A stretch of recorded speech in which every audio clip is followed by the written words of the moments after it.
मैं सबसे पहले आप सबका आभारी हूं कि आपने मेरी बातचीत के लिए यहां मुझे मौका दिया। ग्लोबलाइजेशन के बारे में पिछले कुछ वर्षों से एक विज्ञान के विद्यार्थी के नाते समझने की कोशिश कर रहा हूं। मैं मेरे व्याख्यान के शुरू में ही कह दूं कि मैं अर्थशास्त्र का विद्यार्थी नहीं रहा। इकोनॉमिक्स मैंने कभी पढ़ा नहीं। मैनेजमेंट के बारे में मैं बहुत जानता नहीं। ये सारी दुनिया में जो इंटरनेशनल लेवल पे चलता है, एग्रीमेंट्स होते हैं, ट्रेड होता है, उसके बारे में बहुत गहराई से मेरा अध्ययन नहीं है। लेकिन एक ईमानदार विद्यार्थी के नाते समझने की कोशिश कर रहा हूं कि ये हो क्या रहा है सारी दुनिया में। पिछले कुछ वर्षों से ये शब्द बहुत चर्चा में है, ग्लोबलाइजेशन, लिबरलाइजेशन, प्राइवेटाइजेशन वगैरह वगैरह, और ना सिर्फ हमारे देश में बल्कि दुनिया के कई देशों में। लैटिन अमेरिका के देशों में भी मैं देखता हूं यही globalisation, liberalisation, marketisation, privatisation. Europe के देशों में भी, कई देशों में सुनता हूं, खासकर पुर्तगाल जैसे देशों में जो बहुत गरीब हैं, उनके देशों में भी यही शब्द है। साउथ ईस्ट एशिया में भी देख रहा हूं कि इसी तरह के शब्द हैं चर्चा में। और सबसे बड़ा उदाहरण मेरे सामने है सोवियत संघ का, तथाकथित सोवियत संघ का। यहां भी ग्लोबलाइजेशन चला था 1986 में। वहां जब ग्लोबलाइजेशन चला था तो शब्द था ग्लास और पेरेस्ट्रोइक, ग्लासनोस्ट पेरेस्ट्रोइका माने लिबरलाइजेशन। तो उनके यहां भी चला और हमारे यहां भी चल रहा है। तो दुनिया के दूसरे देशों में क्या हुआ और हमारे यहां क्या हुआ है, उसके बारे में थोड़ी सी बातें आपसे शेयर करने की कोशिश करूंगा। लैटिन अमेरिका के देशों में ग्लोबलाइजेशन हमारे यहां से 20 साल पहले शुरू हुआ। 70s के बाद से लैटिन अमेरिका के कई देशों में ग्लोबलाइजेशन शुरू हुआ और 80s में आते आते बहुत जोर पकड़ गया। ये ग्लोबलाइजेशन का जो एक पैकेज है, एक तरह का प्रेस्क्रिप्शन है, ये अगर वहां की सरकारों ने अपने इंट्यूशन से तैयार किया होता तो समझ में आता। एक्चुअली ये पूरा का पूरा पैकेज जो है डिक्टेटेड है। ये ग्लोबलाइजेशन और लिबरलाइजेशन का जो पैकेज है वो वर्ल्ड बैंक और IMF के कुछ लोग हैं, और वहां कुछ एक लॉबी है, कुछ अर्थशास्त्रियों का एक तरह का स्कूल है, एक तरह के थॉट्स हैं। वहां से निकला हुआ ये पैकेज है। तो वहां क्या होता है, कुछ खास तरह की चीजें हैं, जैसे ग्लोबलाइजेशन आप कब करेंगे और कब आप ग्लोबलाइज नहीं है। मैं कभी कभी हंसता हूं अपने आप पे कि शायद 91 के पहले हम ग्लोबल नहीं थे, आफ्टर 91 हम ग्लोबल हो गए। तो ग्लोबल कैसे हो गए? हमने हमारी करेंसी का डिवैल्यूएशन करवा लिया। मनमोहन सिंह साहब आए, उन्होंने कहा कि ग्लोबलाइजेशन के लिए बहुत जरूरी है कि हिंदुस्तान की करेंसी का डिवैल्यूएशन होना चाहिए।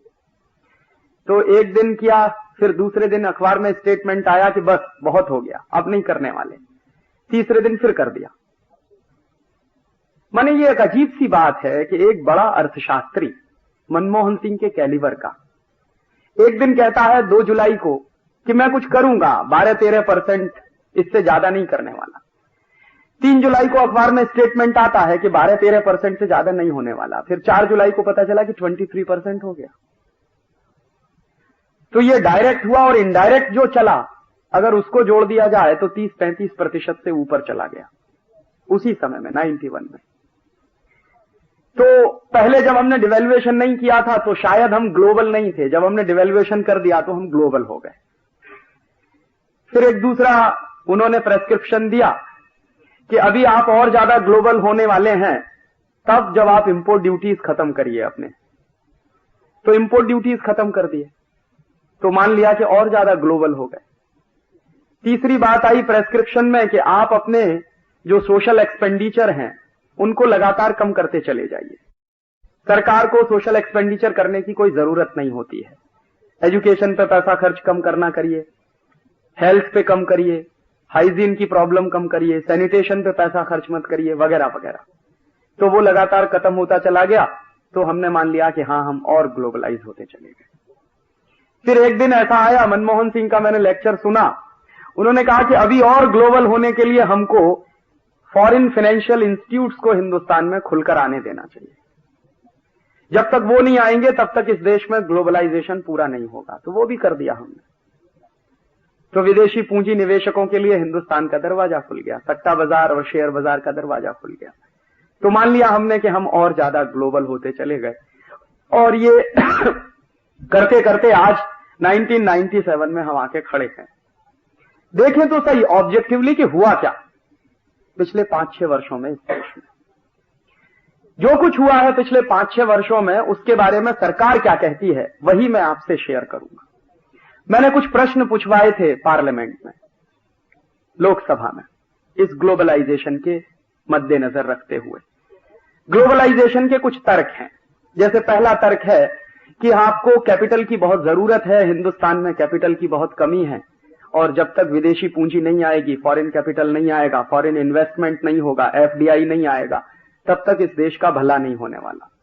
ठीक है, विदेशी पूंजी की बात। दूसरी बात ये कही जाती है कि इस देश में टेक्नोलॉजी की बहुत कमी है, तो टेक्नोलॉजी तभी आएगी जब आप एफडीआई के लिए दरवाजा खोलेंगे, फॉरेन इन्वेस्टमेंट आएगा तो टेक्नोलॉजी आएगी इस देश में।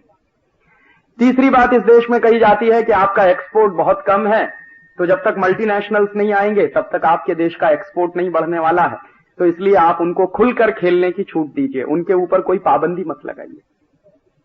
चौथा तर्क है इस देश में बेरोजगारी की बहुत कमी है, तो विदेशी कंपनियां आएंगी, फॉरेन कंपनीज आएंगी इस देश में, तो एम्प्लॉयमेंट बढ़ेगा। और कुछ 2-3 तर्क और हैं, जैसे सस्टेनेबल हो जाएगी हमारी इकोनॉमी वगैरह वगैरह। इन्हीं तर्कों को ऑब्जेक्टिवली मैं पिछले 5-6 साल से फॉलो कर रहा हूं। जैसे मैंने पार्लियामेंट में एक क्वेश्चन पूछवाया लोकसभा में एक एमपी के माध्यम से कि सरकार से जरा पूछिए कि 91 के बाद जब से ग्लोबलाइजेशन शुरू हुआ है और अप टू जून 1997 कितना फॉरेन इन्वेस्टमेंट आया है देश में। तो सरकार का जवाब है पार्लियामेंट में कि हमने फॉरेन इन्वेस्टमेंट के जो एमओयू साइन किए हैं, जो प्रपोजल साइन किए हैं, फॉरेन इन्वेस्टमेंट प्रमोशन बोर्ड जो बनाया सरकार ने, उसके माध्यम से जो प्रपोजल साइन हुए हैं, मेमोरेंडम ऑफ अंडरस्टैंडिंग्स जो हुए हैं, वो करीब 94,000 करोड़ के हैं। 94,000 करोड़ की पूंजी के एमओयू साइन हुए हैं। ये जवाब आया। तो मैंने कहा ये तो बहुत मिसलीडिंग है। माने ये आप किसको बेवकूफ बनाना चाहते हैं? एमपीज तो बेवकूफ हो सकते हैं जो मान लेंगे कि हाँ 94,000 करोड़ के एमओयू साइन हो गए हैं। मैंने फिर दूसरा क्वेश्चन किया, उस एमपी को कहा कि अभी बात बनी नहीं है, पूरा जवाब नहीं है, ये झूठ बोल रहे हैं। आप इनसे ये पूछिए कि एक्चुअल इनफ्लो कितना है। 94,000 करोड़ के तो आपने एमओयू साइन कर दिए हैं, लेकिन पूंजी आई कितनी है, वास्तव में कितनी पूंजी आ गई है इस देश में? तो जब स्पेसिफिक और बनाया क्वेश्चन को तो ये घबरा गए और जवाब नहीं देने, और बहुत शायद ऐसे जवाब नहीं देंगे। तो कई पार्टीज के एमपीज को लगा दिया एक ही सवाल पर कि आप एक ही सवाल पूछिए कि एक्चुअल इनफ्लो कितना है 91 से 97 के बीच में। तो बड़े मुश्किल से फाइनेंस मिनिस्टर ने जवाब दिलवाया पार्लियामेंट में, और उनका जवाब है कि एक्चुअल इनफ्लो है 19,700 करोड़ रुपीस के आसपास। माने 94,000 करोड़ के प्रपोजल साइन हुए हैं, एमओयू साइन हुए हैं, लेकिन पूंजी कितनी आई है? मुश्किल से 20,000 करोड़ की पूंजी आई है। और ये डॉलर टर्म्स में नहीं कह रहा हूं, मैं रुपए में कह रहा हूं। और ये मेरा जवाब नहीं है, ये पार्लियामेंट में फाइनेंस मिनिस्टर का दिया हुआ जवाब है। और ये पूंजी आई कितने साल में है? 1991 से लेके 1997 के बीच में, माने 6 साल में इतना हंगामा करने के बाद 20,000 करोड़ रुपया आया है। और ये जो 20,000 करोड़ आया है, ये है क्या? एक्चुअली ये ज्यादा इसमें जो है वो फाइनेंशियल कैपिटल है, और फाइनेंशियल कैपिटल कभी भी किसी देश में प्रोडक्टिविटी नहीं बढ़ाया करता। फाइनेंशियल कैपिटल से कभी किसी देश में कारखाने नहीं लगा करते। फाइनेंशियल कैपिटल से कभी किसी देश में उत्पादन नहीं बढ़ता। फाइनेंशियल कैपिटल से कभी एम्प्लॉयमेंट जनरेट नहीं होता। फाइनेंशियल कैपिटल से कभी इकोनॉमी में कोई असर नहीं आता। फाइनेंशियल कैपिटल तो आता है शेयर बाजार में शेयरों का दाम बढ़ाने के लिए, या सट्टा बाजार में शेयरों का दाम बढ़ाने के लिए।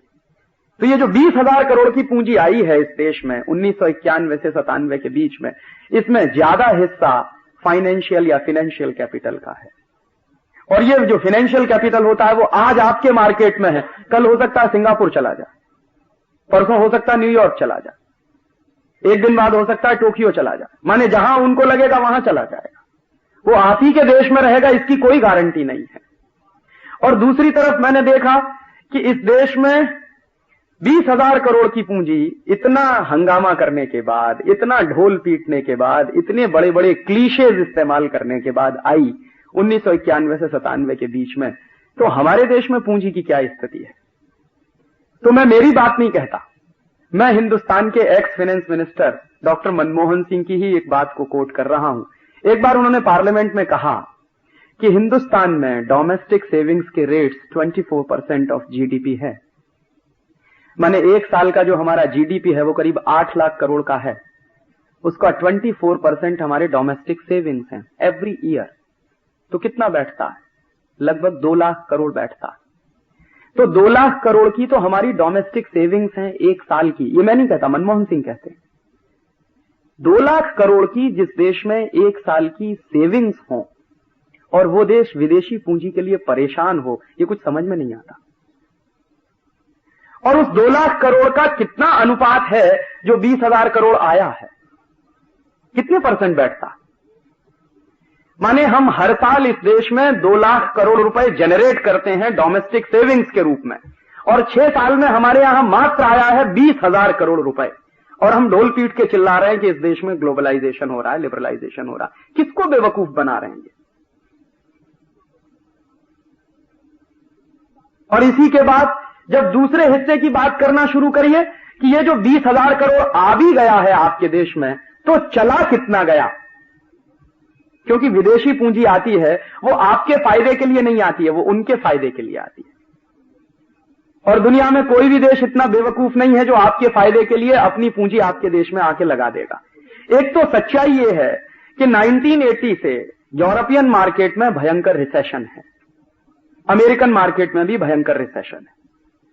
और मैं जानता हूं जितने अर्थशास्त्र की बातें, उसके अनुसार जितने भी मार्केट में रिसेशन आते हैं तो उनको सबसे ज्यादा पहले अपने रिसेशन दूर करने के लिए पूंजी की जरूरत पड़ती है। तो अगर यूरोपियन मार्केट में रिसेशन चल रहा है 1980 से और अमेरिकन मार्केट में भी रिसेशन चल रहा है 1980 से, तो उनको पूंजी की जरूरत है अपना रिसेशन दूर करने के लिए। और जब उनको अपना रिसेशन दूर करने के लिए पूंजी की जरूरत है तो उनके पास पूंजी बचेगी कहां से जो आपके यहां लाके वो इन्वेस्ट करेंगे? ये मोटी सी बात समझ में आनी चाहिए।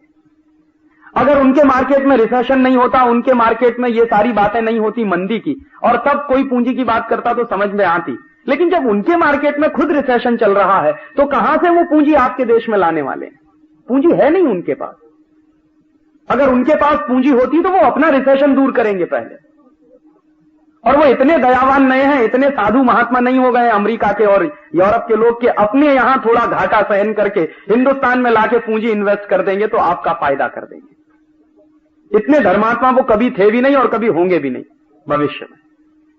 तो जब उनका मार्केट रिसेशनरी मार्केट हो गया है तो वहां पहले उनको पूंजी की जरूरत है अपना रिसेशन दूर करने के लिए, तो आपके यहां पूंजी आने वाली नहीं है। इसलिए ये मात्र 20,000 करोड़ की पूंजी आई है, और 6 साल में 20,000 करोड़ आया है तो लगभग 3-3.5 हजार करोड़ एक साल में आया है। ये 3-3.5 हजार करोड़ क्या होता है उस देश में जिस देश का नेशनल बजट 2,40,000 करोड़ का हो? एक साल का हमारा नेशनल बजट 2,40,000 करोड़ का है, उसमें 3-3.5 हजार करोड़ रुपया कौन सी बड़ी बात है? क्या मायने रखता है? और सच्चाई ये है कि कोई ग्लोबलाइजेशन में पूंजी इस देश में आ नहीं रही है, लेकिन जो आई भी है उसकी तुलना में चली कितनी गई है? ये सवाल फिर मैंने लोकसभा में पूछा कि ये 20,000 करोड़ का एफडीआई आया पिछले 91 से 97 के बीच में, लेकिन 91 से 97 के बीच में कुछ गया भी तो है हिंदुस्तान से, वो कितना चला गया? तो फाइनेंस मिनिस्टर का जवाब है कि 91 से 97 के बीच में जो चला गया है हमारे देश से वो 34,000 करोड़ है। माने 20,000 करोड़ आया है और 34,000 करोड़ यहां से चला गया है। तो कौन किसको पूंजी दे रहा है? वो हमको पूंजी दे रहे हैं या हम उनको पूंजी दे रहे हैं? और हमेशा दुनिया में जो फर्स्ट वर्ल्ड कंट्रीज हैं या जो डेवलप्ड कंट्रीज कहते हैं अपने आप को, हालांकि मैं मानता नहीं कि वो डेवलप्ड हैं, लेकिन तथाकथित डेवलप्ड हैं, सो कॉल्ड डेवलप्ड हैं, वो कभी भी गरीब देशों को पूंजी देते नहीं, बल्कि गरीब देशों की पूंजी अपने यहां खींच कर ले जाते हैं। और वो कैसे चलता है? अंक टाट के कुछ फिगर्स है मेरे पास, United Nations Commission on Trade and Development. उनकी कुछ रिपोर्ट्स मेरे पास हैं। तो अंकटाड की रिपोर्ट है 95-96 की, लेटेस्ट तो नहीं कह सकता, 95-96 की है, उसके बाद मुझे आई नहीं तो इसलिए मैं आगे की बात कर नहीं सकता। 95-96 की अंकटाड की रिपोर्ट कह रही है कि 95-96 में दुनिया के अमीर देशों से गरीब देशों में कितनी पूंजी गई और उसी समय में दुनिया के गरीब देशों से अमीर देशों में कितनी पूंजी आई, उसके उसमें कुछ फिगर्स हैं। तो गरीब देशों से जो पूंजी अमेरिका में चली गई, यूरोप में चली गई, उसकी बात तो बाद में, पहले इनके देशों से आई कितनी गरीब देशों में। तो डेवलपिंग कंट्रीज की संख्या अंकटाड के उसमें 120 मानी जाती है। तो 120 गरीब देशों में, डेवलपिंग कंट्रीज में जो पूंजी आई एक साल में, वो करीब है $500 बिलियन। और इसमें क्या क्या है? फॉरेन डायरेक्ट इन्वेस्टमेंट है, फॉरेन लोन है, फॉरेन एड है, तीनों चीजें हैं। कर्जा है, विदेशी पूंजी है और विदेशी सहायता है। तीनों तरह की पूंजी मिला के $500 बिलियन आया गरीब देशों में। और उसी समय में, उसी एक साल में इन देशों से कितना चला गया अमेरिका और यूरोप में, तो उसके फिगर्स हैं $725 बिलियन। माने $725 बिलियन गरीब देशों से अमीर देशों में चला गया और $500 बिलियन अमीर देशों से गरीब देशों में आया। तो कौन किसको पूंजी दे रहा है और कितने बड़े लेवल पे धोखा चल रहा है सारी दुनिया में। अमीर देश कभी पूंजी किसी को दे नहीं सकते। ये पूंजी जो है गरीब देशों से अमीर देशों में जाती है। एक साउथ साउथ कमीशन है और साउथ साउथ कमीशन के सेक्रेटरी जनरल हुआ करते थे बहुत दिनों तक डॉक्टर मनमोहन सिंह। 1986 से 1989 के बीच में वो साउथ साउथ कमीशन के सेक्रेटरी जनरल थे। माने हिंदुस्तान में फाइनेंस मिनिस्टर बनने के पहले वो हिंदुस्तान की 3-3 सरकारों के एडवाइजर रह चुके हैं, रिजर्व बैंक ऑफ इंडिया के गवर्नर रह चुके हैं, दिल्ली स्कूल ऑफ इकोनॉमिक्स के बड़े भारी अर्थशास्त्री हैं। सारी दुनिया में उनकी बड़ी भारी इज्जत भी है एक अच्छे अर्थशास्त्री के रूप में। तो ये व्यक्ति जब हिंदुस्तान में एक अर्थशास्त्री के रूप में काम करता है तो क्या कहता है, और जब ये आदमी वित्त मंत्री हो जाता है तो क्या कहता है। तो जब ये साउथ साउथ कमीशन के सेक्रेटरी जनरल हुआ करते थे तो इन्होंने एक केस स्टडी किया है। वो केस स्टडी मेरे पास है और उस पर मैंने कई लेख भी लिखे थे।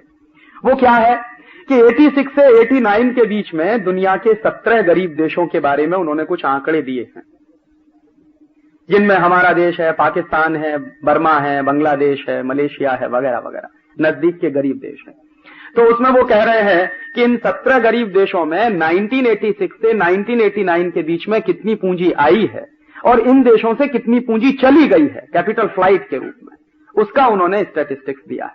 तो वो स्टैटिस्टिक्स है कि 86 से 89 के बीच में 17 गरीब देशों में अमीर देशों से $215 बिलियन आया, जिसमें एफडीआई है, फॉरेन लोन है, फॉरेन असिस्टेंस है, फॉरेन एड है, सब है, सारा मिला के। तो $216 बिलियन आया और चला कितना गया 1986 से 89 के बीच में इन गरीब देशों से अमीर देशों में जो पैसा चला गया वो कितना है, तो वो है $345 बिलियन। तो ये खुद ही कह रहे हैं कि पूंजी आती नहीं है कभी उससे। तो जो आदमी वित्त मंत्री बनने के पहले ये सिद्ध करता रहा हो कि कभी भी अमीर देशों से गरीब देशों में पूंजी आती नहीं है, वो आदमी वित्त मंत्री बनने के बाद कैसे अचानक से 180 पे टर्न कर सकता है, ये मेरे समझ में नहीं आया आज तक। और वो आदमी ऐसे टर्न कर सकता है उन्हीं दिनों में जब डॉक्टर मनमोहन सिंह साहब इस देश में फाइनेंस मिनिस्टर नहीं बने थे, उसके 1-1.5 महीने पहले फ्रांस का एक अखबार है, उसका नाम है ला मोंड, उसमें एक न्यूज आइटम छप गया था। क्या न्यूज आइटम था? हिंदुस्तान में कोई भी पार्टी सत्ता में आए, doctor Manmohan Singh will be the next finance minister of India. ये बात मैं कह रहा हूं मई 1991, और मई 1991 में इलेक्शन नहीं हुआ था, इलेक्शन का प्रोसेस चल रहा था।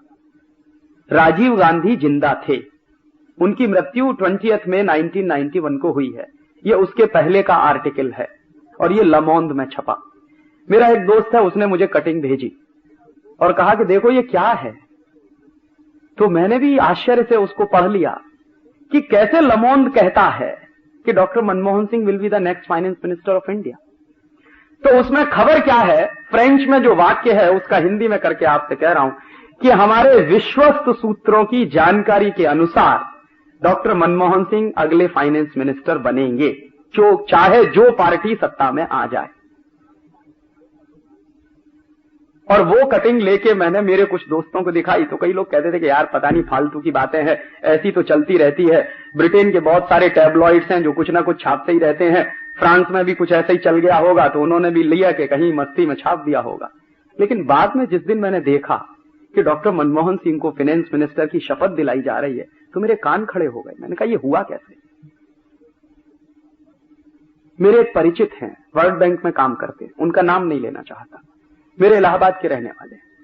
तो मैंने उनको चिट्ठी लिखी कि ये क्या होता है। तो उन्होंने कहा कि तुमको मालूम नहीं है, वर्ल्ड बैंक ने बहुत पहले तय कर लिया था कि मनमोहन सिंह को ही फाइनेंस मिनिस्टर बनाना है। तो मैंने उनसे पूछा कि वर्ल्ड बैंक का मनमोहन सिंह से क्या रिश्ता है।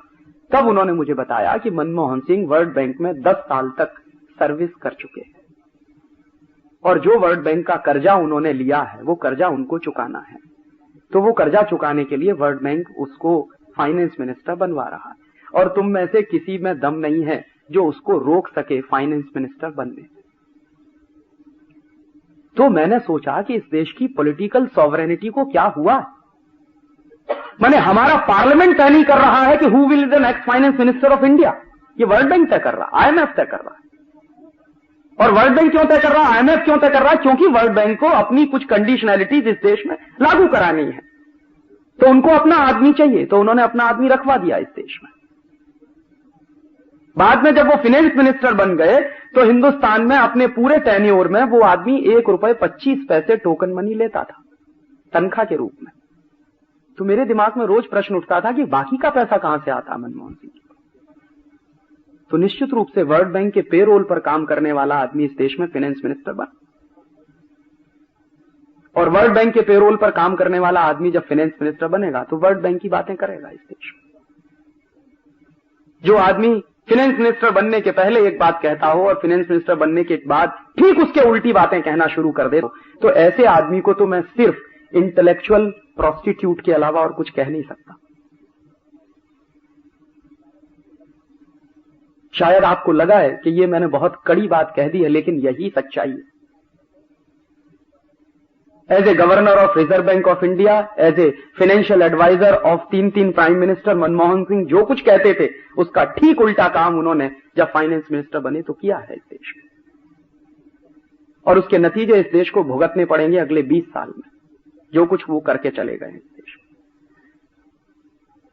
और उसके बाद नाटक चला इस देश में। एक बार मनमोहन सिंह ने इस्तीफा दिया, आप शायद याद करिए इस बात को।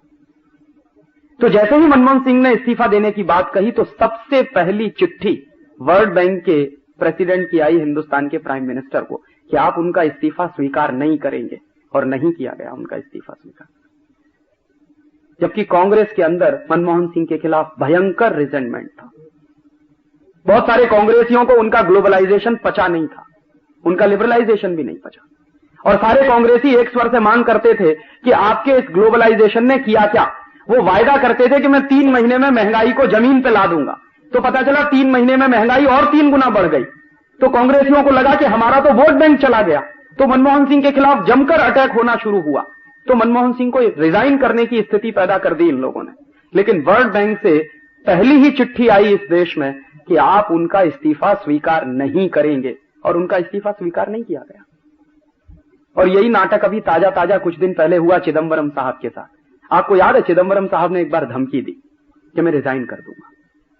तो जैसे ही चिदंबरम की धमकी आई वैसे ही वर्ल्ड बैंक के प्रेसिडेंट का बयान आ गया अखबार में कि चिदंबरम साहब अगर चले जाएंगे तो लिबरलाइजेशन का क्या होगा, ग्लोबलाइजेशन का क्या होगा, माने वर्ल्ड बैंक के इंटरेस्ट का क्या होगा। सीधी सी बात वो कहनी चाहिए। तो वो ये नहीं कहेंगे कि वर्ल्ड बैंक के इंटरेस्ट का क्या होगा, वो कहेंगे लिबरलाइजेशन का क्या होगा, ग्लोबलाइजेशन का क्या होगा। यही मनमोहन सिंह के जमाने में कहते थे। और ये कितने बड़े लेवल के इंटेलेक्चुअल प्रोस्टिट्यूट हो सकते हैं। चिदंबरम साहब मनमोहन सिंह से 2 कदम आगे हैं। ये लंदन गए थे, अक्टूबर 96 की बात कह रहा हूं। अक्टूबर 96 में ये लंदन गए थे, वहां प्रेस कॉन्फ्रेंस किया। प्रेस कॉन्फ्रेंस में स्टेटमेंट क्या दिया? प्रेस कॉन्फ्रेंस में स्टेटमेंट दिया कि ईस्ट इंडिया कंपनी और अंग्रेज हिंदुस्तान में 200 साल के लूटने के लिए आए थे। मैं आपको फिर से इनवाइट करने आया हूं कि अगले 200 साल के लिए फिर इस देश में आप लूटने के लिए चले आइए, and there will be a huge reward for you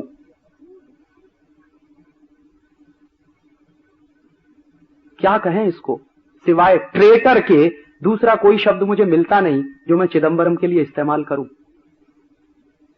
कि एक ऐसा व्यक्ति इस देश में फाइनेंस मिनिस्टर है जो लंदन में जाके कहता है कि ईस्ट इंडिया कंपनी 200 साल के लिए आई थी और आपने हमको लूटा, मैं आपको दोबारा निमंत्रण देने आया हूं कि अगले 200 साल के लिए फिर आ जाइए और लूट कर ले जाइए इस देश में।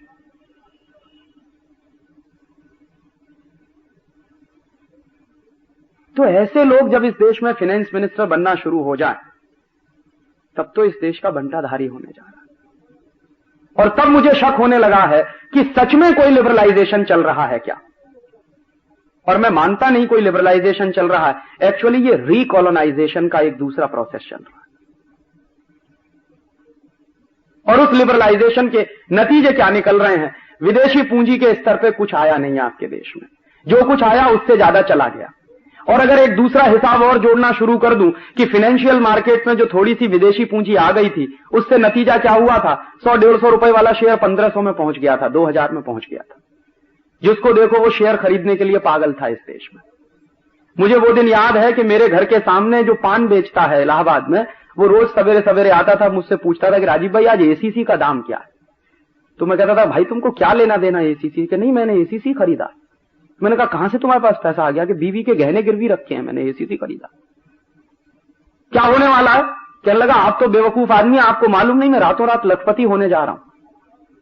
आज ये 1500 का है, कल 2000 का हो जाएगा, फिर 3000 का हो जाएगा, फिर 3500 का हो जाएगा। आप देखिए रातों रात लखपति हो जाऊंगा मैं। और ऐसे हिंदुस्तान में बहुत इंटेलिजेंट लोग थे जिन्होंने अपनी फैक्ट्रियां बंद करके शेयर बाजार में पैसा लगा दिया, जिन्होंने बीवी के गहने गिरवी रख के शेयर बाजार में पैसा लगा दिया, जिन्होंने मारुति की कार गिरवी रख के शेयर बाजार में पैसा लगा दिया। और मनमोहन सिंह उस समय चिल्ला रहे थे कि देखिए ग्लोबलाइजेशन का नतीजा निकल रहा है, इकोनॉमी बूम कर रही है, माने शेयरों के दाम बढ़ रहे हैं। तो मनमोहन सिंह कहते थे कि इकोनॉमी बूम कर रही है। कोई भी रद्दी से रद्दी अर्थशास्त्री इस बात को कह नहीं सकता कि शेयरों के दाम बढ़ने से कंपनियों की अपनी प्रोडक्टिविटी पे कोई गहरा असर पड़ रहा है क्या।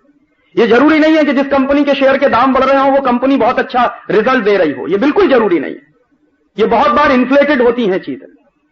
लेकिन मनमोहन सिंह जैसा आदमी जब पार्लियामेंट में यह तर्क देता था कि देखिए मैंने जो लिबरलाइजेशन किया, जो ग्लोबलाइजेशन किया, उससे शेयर बाजार में इतना तेज उछाल आया है, एक दिन पता चला कि बुलबुला फट गया।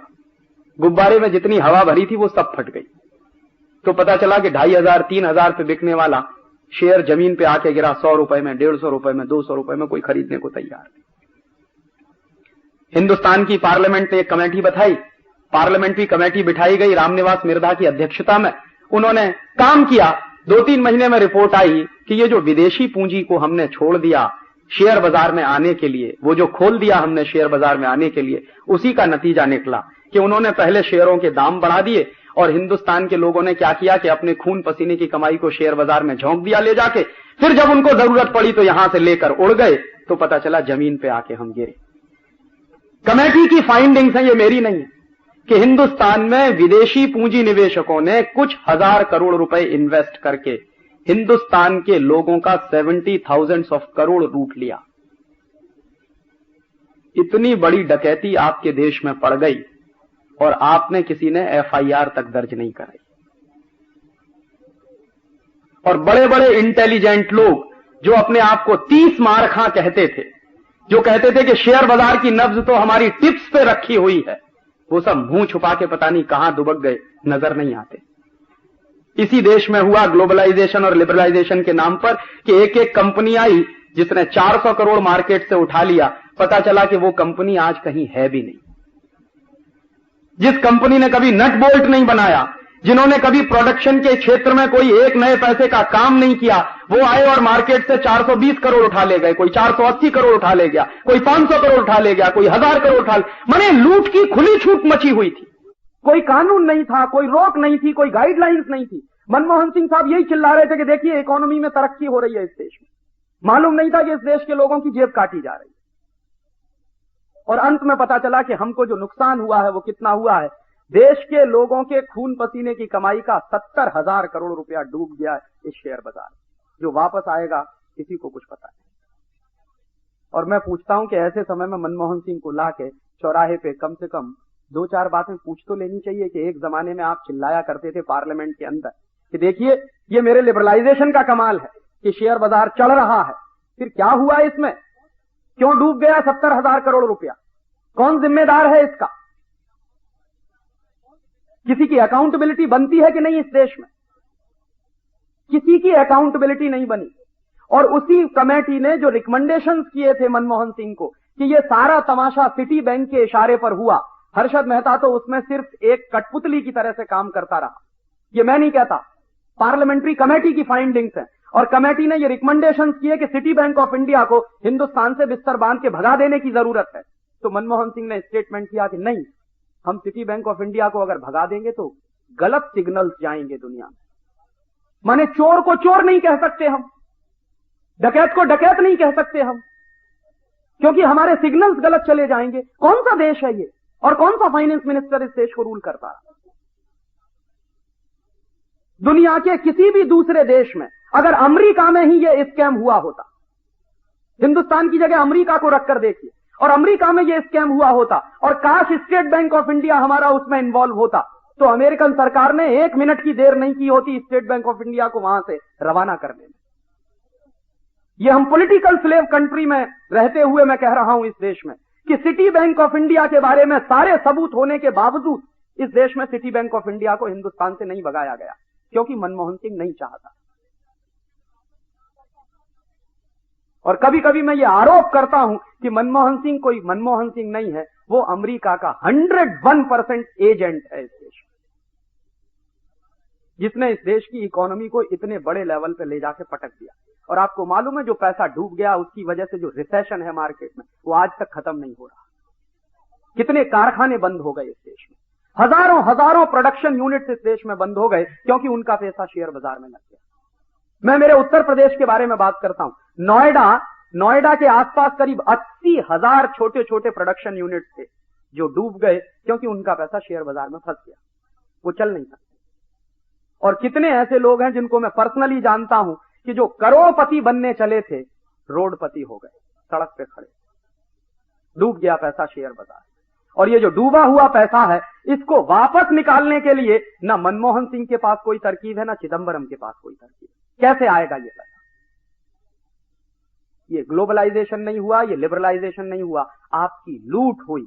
लूट होने के तरीके बदलते रहते हैं। पहले ईस्ट इंडिया कंपनी आती थी, अंग्रेज आते थे तो बंदूक और तलवार के दम पे लूट कर ले जाते थे आपके यहां, और अब तरीका बदल दिया है, ग्लोबलाइजेशन और लिबरलाइजेशन के नाम पर आते हैं और आपके देश से 70,000 करोड़ लूट कर ले जाते हैं, और आप खामोशी के साथ बैठे बैठे देख रहे हैं।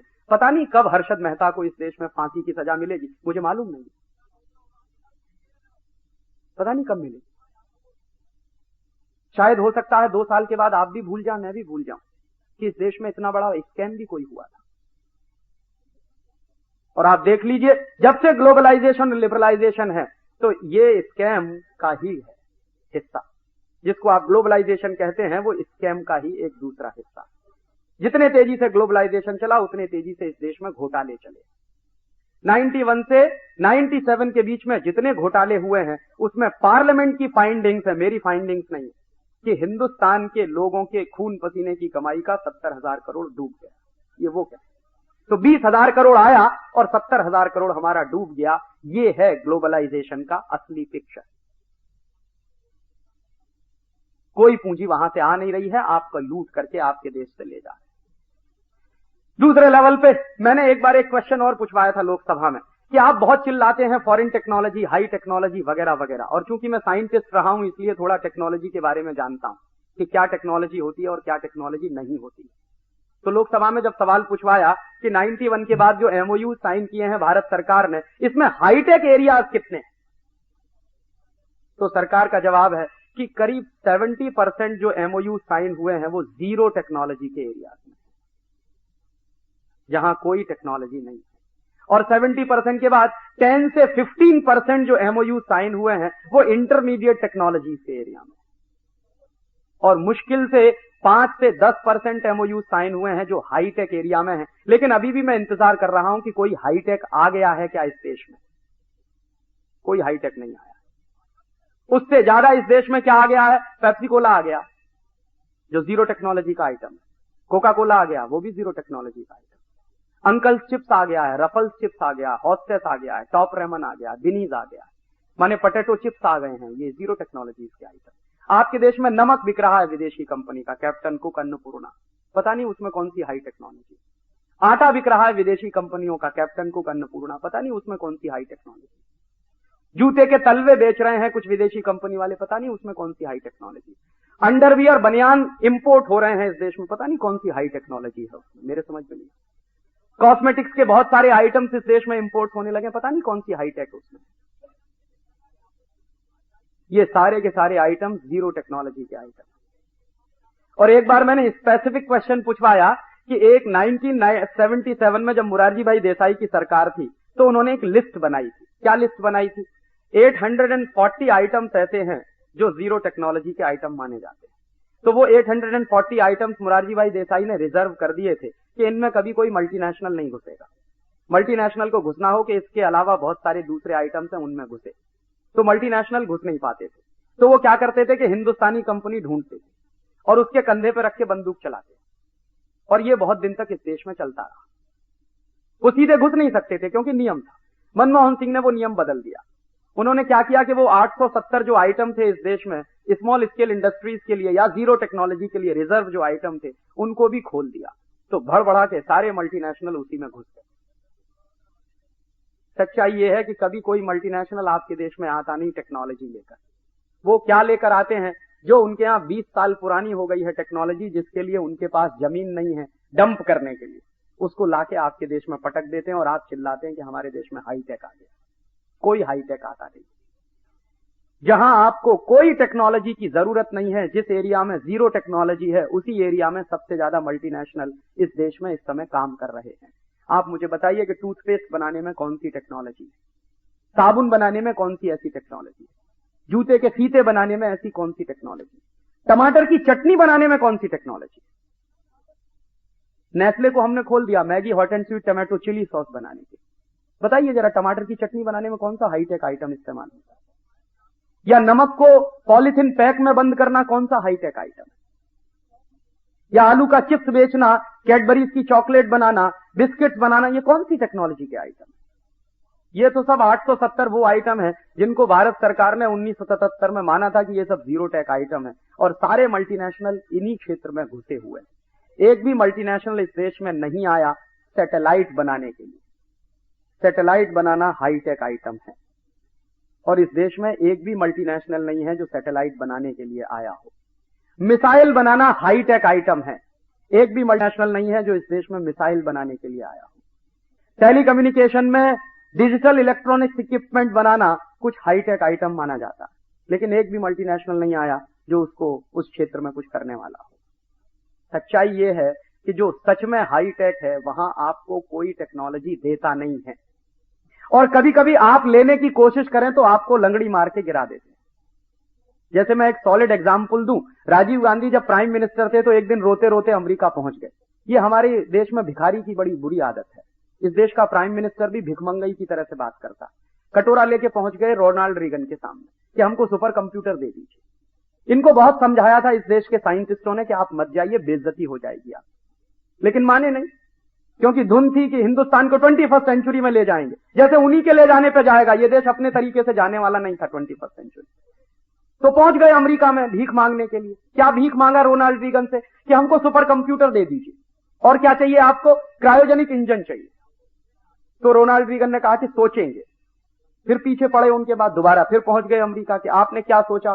तो रोनाल्ड रीगन ने कहा कि हमने सोचा है कि हम आपको न तो सुपर कंप्यूटर देंगे और न हम आपको क्रायोजेनिक इंजन देंगे।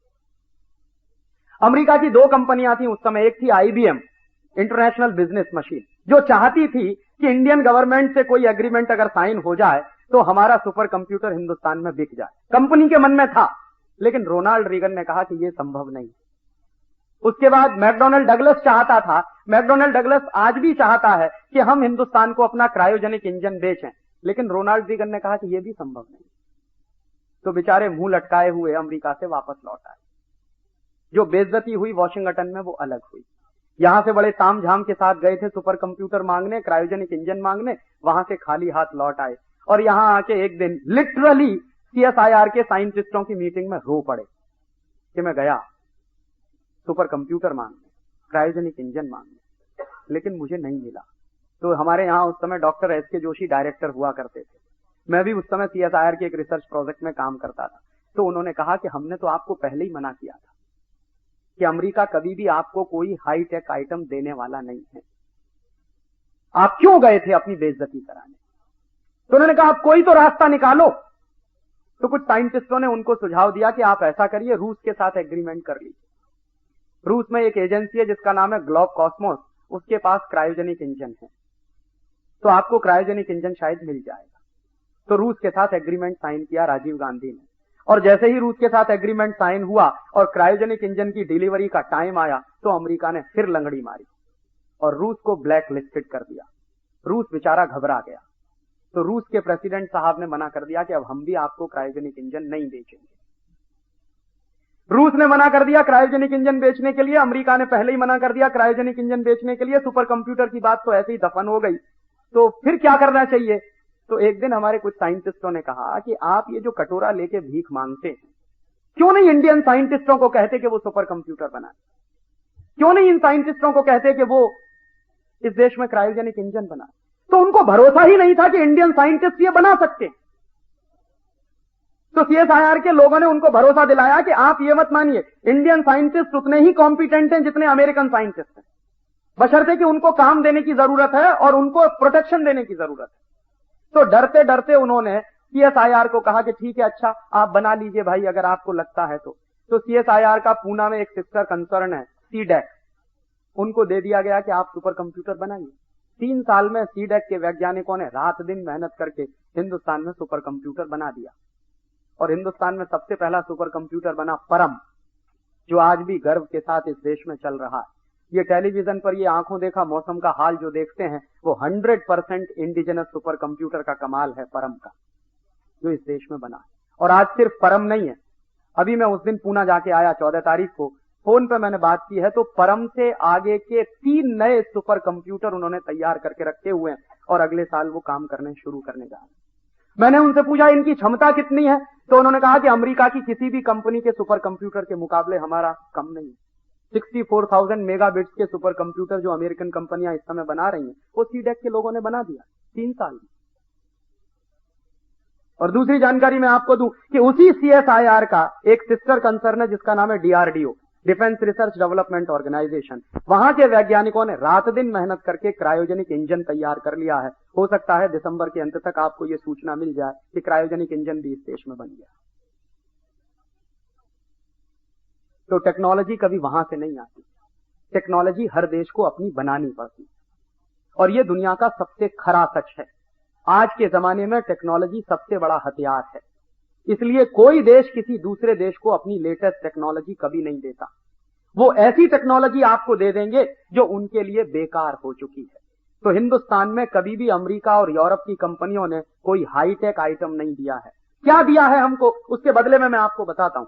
हिंदुस्तान में ऐसी टेक्नोलॉजी ट्रांसफर की गई है पिछले 5-6 साल में लिबरलाइजेशन के नाम पर, जो यूरोप के कई देशों में बैन हो चुकी है। रिजेक्टेड और रिडंडेंट टेक्नोलॉजी को ला के पूरे के पूरे ये जो वापी से लेके मेहसाना की पूरी पट्टी है ना गुजरात की, यहीं पे लगाया गया है सबसे ज्यादा। और इस टेक्नोलॉजी का कमाल आप देखेंगे 2-3 साल के बाद। मैं अभी आपकी मीटिंग में ये कह रहा हूं कि अगले 2-3 साल के बाद इस पूरी पट्टी में कम से कम 60 भोपाल होने जा रहे हैं। ये वापी से लेकर मेहसाना के बीच में जितनी इंपोर्टेड टेक्नोलॉजी आई है केमिकल इंडस्ट्री में, ये हिंदुस्तान में सबसे हजार्डस टेक्नोलॉजी है। और ये क्यों आई है ये समझ लीजिए। मेरे पास एक चिट्ठी है लॉरेंस समर्स की। लॉरेंस समर्स बड़ा भारी अर्थशास्त्री माना जाता है अमेरिका में। हालांकि मैं मानता नहीं कि उसको अर्थशास्त्र का कोई बहुत ज्ञान है, लेकिन वो माना जाता है। और लॉरेंस समर्स वर्ल्ड बैंक का प्रेसिडेंट रह चुका है। तो जिस समय लॉरेंस समर्स वर्ल्ड बैंक का प्रेसिडेंट था, उस समय उसने एक चिट्ठी लिखी थी अपने कुछ दूसरे अधिकारियों को। गलती से वो लीक हो गई है, उसकी फोटोकॉपी मेरे पास है। वो चिट्ठी में लिख क्या रहा है, Lawrence Summers as a president of world bank लिख रहा है कि हमको अब इस लिबरलाइजेशन का फायदा उठाते हुए, लिबरलाइजेशन ब्रैकेट में लिखा हुआ है इंडिया, तो हिंदुस्तान के लिबरलाइजेशन का फायदा उठाते हुए फर्स्ट वर्ल्ड कंट्रीज की सारी हजार्डस केमिकल इंडस्ट्रीज इंडिया में ट्रांसफर कर देनी चाहिए। क्यों कर देनी चाहिए? नीचे के पैराग्राफ में एक और वाक्य वो लिख रहा कि हिंदुस्तान में अगर कोई मर जाए तो उसकी कीमत अमेरिका में मरने वाले आदमी की कीमत से बहुत कम है। माने आप अमेरिका की लेबोरेटरी के लिए चूहे जैसे हैं, गिनी पिग्स हैं। और वो कह रहा है कि अमेरिका और फर्स्ट वर्ल्ड कंट्रीज की सारी हजार्डस केमिकल इंडस्ट्रीज को आप हिंदुस्तान में ट्रांसफर कर दीजिए, फायदा उठाते हुए लिबरलाइजेशन का। और वही फायदा उठाते हुए हिंदुस्तान में ये सब तमाशा हो गया है। ऐसे ऐसे एग्रीमेंट साइन हुए हैं लिबरलाइजेशन के नाम पर कि आप चौंक जाएंगे। अमेरिका की एक कंपनी है जिसका नाम है पेप्सी कोला। पेप्सी कोला के साथ भारत सरकार ने एक एग्रीमेंट साइन किया है कि हर साल Pepsi cola 10,000 metric ton chemical waste America से लाकर हिंदुस्तान में डंप करेगा। ये है लिबरलाइजेशन। और ये 2 साल से डंप होना शुरू हो गया है। सबसे पहली डंपिंग किया था पेप्सी कोला ने मद्रास के पास एक गांव है, और अब इस साल से पेप्सी कोला डंप कर रहा है उस केमिकल वेस्ट को। केरल में एक जगह है, उसका नाम है वाइपीन। वाइपीन बहुत सुंदर द्वीप है। एक बार मैं गया हूं, इतना खूबसूरत है कि जाने के बाद लौटने का मन नहीं करता। अब उस वाइपीन द्वीप पर अमेरिका से लाया हुआ 10,000 मीट्रिक टन कचरा वेस्ट डंप किया जा रहा है, और ये काम पेप्सी कोला कर रहा है। और ये क्यों हुआ है? क्योंकि लिबरलाइजेशन हो रहा है इस देश में, ग्लोबलाइजेशन। और ऐसे एक नहीं, हंड्रेड्स ऑफ एग्रीमेंट साइन हुए हैं कनेडियन कंपनियों के साथ, ऑस्ट्रेलियन कंपनियों के साथ, अमेरिकन कंपनियों के साथ, न्यूजीलैंड की कंपनियों के साथ, कि वो दुनिया भर के तमाम देशों का। कनाडा की एक कंपनी से तो ये एग्रीमेंट साइन हुआ है जिसको लेके हमने एक पिटीशन फाइल किया। एग्रीमेंट ये है कि कनाडा की कंपनी अपना एटॉमिक वेस्ट लेकर आएगी और हिंदुस्तान में डंप करेगी। ये कंपनी पहले बांग्लादेश के साथ एग्रीमेंट करना चाहती थी। बांग्लादेश की सरकार भी इतनी होशियार है कि जब उनको पता चला कि ये लाने वाले क्या हैं, तो एटॉमिक वेस्ट आएगा, तो उन्होंने कहा नहीं नहीं, हम इसको परमिशन नहीं देने वाले। जो एग्रीमेंट बांग्लादेश की सरकार ने नहीं किया, वो एग्रीमेंट हमारी सरकार ने किया कनाडियन कंपनी के साथ। और ऐसे 100 से ज्यादा एग्रीमेंट साइन हुए हैं जिसमें हर साल इस देश में हजारों मीट्रिक टन कचरा आएगा उनके देश का, और इस देश में डंप किया जाएगा। और एक बड़ा ऐतिहासिक दस्तावेज ऐसा ही है मेरे पास। हॉलैंड की एक कंपनी है सीजवॉन वीवी, उसके साथ मनमोहन सिंह ने एक एग्रीमेंट साइन किया था। क्या एग्रीमेंट था? कि हॉलैंड के सुअरों का गोबर 1 करोड़ टन हर साल हिंदुस्तान में लाकर डंप किया जाए। ये एग्रीमेंट किया मनमोहन सिंह, और उसके दस्तावेज मेरे पास। क्यों किया है? तर्क क्या था मनमोहन सिंह का? तर्क यह था कि हॉलैंड के सुअरों का जो गोबर है वो क्वालिटी में बहुत अच्छा है। क्यों अच्छा है क्वालिटी में? तो वो तर्क दे रहे थे। जब हमने कहा कि ये आपने क्यों किया, तो एक दिन दिल्ली की एक मीटिंग में उन्होंने इस सवाल पर जवाब देते हुए कहा कि हमने इसलिए ये एग्रीमेंट साइन किया कि हॉलैंड के जो सुअरों का गोबर है वो बहुत अच्छा, क्वालिटी में बहुत अच्छा। और दूसरा क्यों अच्छा है? क्योंकि वहां के सुअर सोयाबीन खाते हैं। तो मैंने सवाल पूछा उनसे उस मीटिंग में कि ये सोयाबीन जाता कहां से? कि हमारे देश से जाता है। कहां से जाता है? मध्य प्रदेश से जाता है। आपको मालूम है इस देश में मध्य प्रदेश को पूरा सोयाबीन का बेल्ट बना दिया इसी ग्लोबलाइजेशन के चक्कर। तो क्या हो रहा है? सोयाबीन के लिए हजारों हजारों हेक्टेयर खेती बर्बाद कर दी गई है। सारे दुनिया के एग्रीकल्चरल साइंटिस्ट कहते हैं कि 10 साल सोयाबीन की खेती के बाद 11वें साल आप उस खेत में कुछ नहीं कर सकते, वो बंजर हो जाता है। इसलिए यूरोप के देश सोयाबीन पैदा नहीं करते। तो यूरोप के देश सोयाबीन पैदा नहीं करते, लेकिन हॉलैंड एक ऐसा देश है जो सुअरों को पालता है। मैंने हॉलैंड में देखा बड़े बड़े रेंच होते हैं पिग्स के। हमारे यहां रेंच होते हैं गाय के, उनके यहां रेंच होते हैं पिग्स के। क्यों बनाते हैं रेंच? क्योंकि सुअर का मांस खाना, और सुअर के मांस को स्वादिष्ट बनाने के लिए उसको सोयाबीन खिलाना। लेकिन हॉलैंड की सरकार वो सोयाबीन अपने खेतों में पैदा नहीं होने देती। उसके लिए भारत सरकार से उन्होंने समझौता करके हमारे यहां सोयाबीन पैदा करवाना शुरू किया। तो यहां से सोयाबीन की खली जाती है, उनके सुअर खाते हैं, और उसके बाद जो टट्टी करते हैं वो हमारे देश में आएगी। ये एग्रीमेंट किया। और ये एग्रीमेंट एक ऐसे व्यक्ति का है जिसको हिंदुस्तान में बेस्ट फाइनेंस मिनिस्टर का अवार्ड मिला। पता नहीं उनके दिमाग में भी वही गोबर भरा हुआ है। और जब हम कोर्ट में गए ये सब बातें लेकर, और मनमोहन सिंह को लगा कि अब फंसने वाले हैं, और जवाब नहीं देते बन रहा था उनको, कोर्ट ने नोटिस इशू कर दिए थे, इसको हमने पब्लिक इंटरेस्ट पिटीशन बनाया था। तो मनमोहन सिंह ने फिर बाद में प्रेशर में आके वो एग्रीमेंट कैंसिल किया। ऐसे एग्रीमेंट साइन होते हैं लिबरलाइजेशन और ग्लोबलाइजेशन। कोई एक मॉनिटरिंग कमेटी नहीं है इस देश में जो ये छांटती हो कि क्या एग्रीमेंट साइन हुआ है और उसके क्या परिणाम होने जा रहे हैं इस देश में। एक भी कमेटी ऐसी नहीं बनाई भारत सरकार। और जितने एग्रीमेंट साइन हुए हैं टेक्नोलॉजी ट्रांसफर के नाम पर, वो सब की सब रिजेक्टेड और रिडंडेंट टेक्नोलॉजी है इस देश में। और टेक्नोलॉजी कैसे आती है, एक सॉलिड एग्जांपल मैं आपको दूं। हिंदुस्तान में एक कंपनी आई जिसका नाम था कैलविनेटर, अमेरिकन कंपनी, मल्टीनेशनल। हमारे यहां रेफ्रिजरेटर लेके आई। क्यों आई साहब? उनके मन में दया आ गई कि हिंदुस्तान के लोगों को ठंडा पानी पिलाना। सच्चाई ये थी कि कैलविनेटर की मार्केटिंग खत्म हो गई पूरे यूरोप, अमेरिका में। क्यों खत्म हुई? क्योंकि अमेरिका और यूरोप के देशों में एक प्रॉब्लम शुरू हो गई क्लोरोफ्लोरोकार्बन के एमिशन की, सीएफसी। तो सीएफसी एमिशन की जब प्रॉब्लम शुरू हुई, और खासकर ये नॉर्डिक कंट्रीज में बड़ी भारी प्रॉब्लम हो गई, स्कैंडिनेवियन कंट्रीज में बड़ी भारी प्रॉब्लम हो गई, तो वहां क्या हुआ कि ये जितनी रेफ्रिजरेशन की टेक्नोलॉजी है, इस पूरी की पूरी टेक्नोलॉजी में सीएफसी बहुत बुरी तरह से एमिट होती है। और सीएफसी के एमिशन से होता क्या है, हमारे वातावरण में ओजोन होती है, और ये ओजोन हमारे लिए बहुत जरूरी है। ओजोन अगर ना हो पूरे वातावरण में तो हम जिंदा नहीं रह सकते, क्योंकि सूर्य की किरणें जो आती हैं उनमें अल्ट्रावायलेट रेज होती हैं, और वो अल्ट्रावायलेट रेज इतनी खतरनाक होती हैं कि आपकी चमड़ी पर अगर सीधे पड़े वो अल्ट्रावायलेट रेज, तो आपकी चमड़ी जो है जल जाएगी, स्किन कैंसर होने की संभावना बढ़ जाती है। तो ये रेफ्रिजरेशन की और एयर कंडीशनिंग की जितनी टेक्नोलॉजी दुनिया में डेवलप हुई है, इसके सबसे बड़े दुष्परिणाम निकले कि सीएफसी एमिशंस बहुत बढ़ गए, और इतने बढ़ गए कि इन नॉर्डिक कंट्रीज के ऊपर ओजोन में एक बड़ा भारी होल हो गया, छेद हो गया। तो उनके यहां क्या प्रॉब्लम हुई, गर्मी बढ़ गई, और जैसे ही गर्मी बढ़ी तो बर्फ पिघलना शुरू हो गई। और आपको मालूम है यूरोप में पूरे के पूरे पोर्शन में 1/3 तो सिर्फ बर्फ ही बर्फ है। तो वो बर्फ पिघलना शुरू हुई, और जैसे बर्फ पिघलना शुरू हुई तो नदियों में पानी ज्यादा आने लगा, और पानी ज्यादा आने लगा तो बाढ़ आने लगी। आपको मालूम है साल भर पहले लॉस एंजलिस में बाढ़ आई, जिसमें पूरा का पूरा शहर बह गया। इतना बड़ा मैनेजमेंट था अमेरिका का, कुछ नहीं कर पाया, लॉस एंजलिस में बाढ़ आई। बाद में पता चला कि क्यों आई वो बाढ़, इसलिए आई कि अमेरिका में गर्मी बढ़ गई है, तो बर्फ ज्यादा पिघल रही है, ग्लेशियर्स ज्यादा पिघल रहे हैं, नदियों में पानी बढ़ गया। क्यों बढ़ गया? क्योंकि कार्बन एमिशन है और सीएफसी एमिशन है, दोनों टेम्परेचर इंक्रीज कर रहे हैं।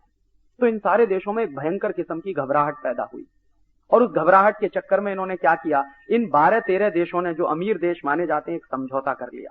क्या समझौता किया कि धीरे धीरे सीएफसी एमिशन हम खत्म करते चले जाएंगे, और सन 2000 में तो बिल्कुल टोटली स्टॉप कर देंगे, कार्बन एमिशन भी खत्म कर देंगे और सीएफसी एमिशन भी खत्म कर देंगे।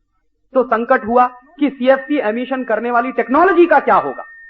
तो किसी ने उनको कहा कि हिंदुस्तान में ले जाकर डंप कर दो, बहुत अच्छा देश। तो कैलविनेटर वाले यहां आ गए, और यहां आके उन्होंने विज्ञापन देना शुरू कर दिया कि रेफ्रिजरेटर घर की शान, बिना रेफ्रिजरेटर के घर में शान ही नहीं। हिंदुस्तान के इडियट्स लोगों ने कभी एक मिनट ये नहीं पूछा कि इस रेफ्रिजरेटर की हमको क्या जरूरत है।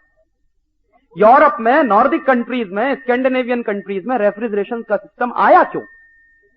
तो सीधी सी बात है, बहुत सूखा हिस्सा है, और सूखे हिस्से में भोजन ज्यादा समय तक सुरक्षित नहीं रहता, और वहां परंपरा भी कुछ ऐसी है कि सप्ताह में एक दिन भोजन बनाया जाता है। मैं यूरोप के कई देशों में रहा हूं, तो मैं देखता था सिर्फ फ्राइडे को भोजन बनाते हैं और बाकी दिन फिर उसी को निकाल के खाते हैं फ्रीजर में। किसी को फुर्सत ही नहीं है रोज गर्म खाना बनाने की, सब्जियां रोज मिलती नहीं है। मैं फ्रांस में था तो बीन्स अगर लेनी होती थी तो एक दिन मिलती थी हफ्ते में, वो भी इंडिया से जाती थी तब मिलती थी। कॉलीफ्लावर लेना है तो कभी एक दिन मिलता था हफ्ते में। तो हरी सब्जियां मिलती नहीं है, या तो यहां से जाती हैं हिंदुस्तान से, या लैटिन अमेरिका से आती हैं, या अफ्रीका से जाती है। तो अफ्रीका से फल भी जाते हैं बहुत बड़ी मात्रा में। तो वहां क्या होता है कि जो पहले खरीद ले वो घर के अंदर रख ले उसको, बाकी किसी को मिलता नहीं। तो रेफ्रिजरेटर की इसलिए उनको जरूरत थी कि स्टोरेज करके रखना। सप्ताह में 1 या 2 दिन हरी सब्जी मिल पाती है, सप्ताह में 1 या 2 दिन खाना बना पाते हैं, इसलिए खाना बना के भी रख लेंगे, सब्जियां भी इकट्ठी करके रख लेंगे, इसलिए उन्होंने रेफ्रिजरेटर का ईजाद किया। थ्योरी तो हम भी जानते थे, रेफ्रिजरेशन की थ्योरी तो सारी दुनिया में यूनिवर्सल है। थ्योरीज तो हमेशा यूनिवर्सल होती हैं, टेक्नोलॉजी लोकल होती है। तो थ्योरीज तो हम भी जानते थे रेफ्रिजरेशन की। हिंदुस्तान में पिछले 500-700 साल से रेफ्रिजरेशन की थ्योरीज पे बहुत काम होता है, ऐसा नहीं है कि ये देश जानता नहीं। लेकिन हमने कभी रेफ्रिजरेटर बनाया नहीं। क्यों नहीं बनाया? हमको जरूरत नहीं थी।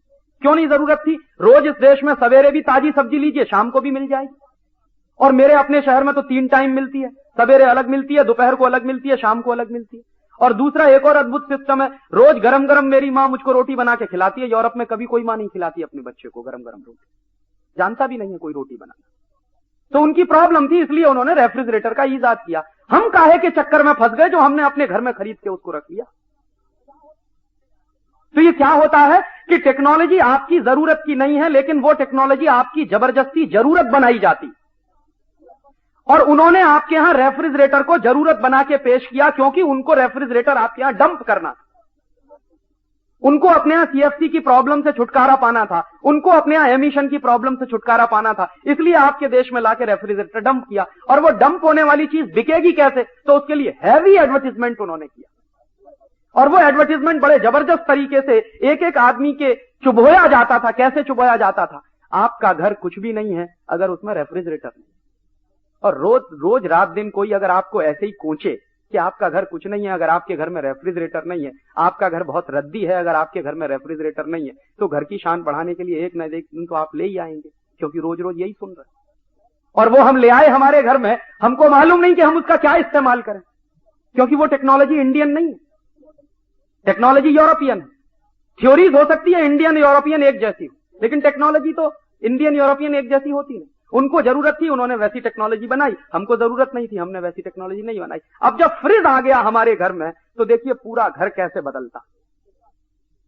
मैंने देखा कि जिनके घरों में फ्रिज आ गया तो उन्होंने अपने घर को रीस्ट्रक्चर कर दिया। कैसे रीस्ट्रक्चर किया कि पहले वो रोज ताजी सब्जी खरीद कर लाते थे, फिर जबरदस्ती एक साथ 10-10 किलो सब्जी लाने लगे, क्योंकि भरना तो चाहिए फ्रिज,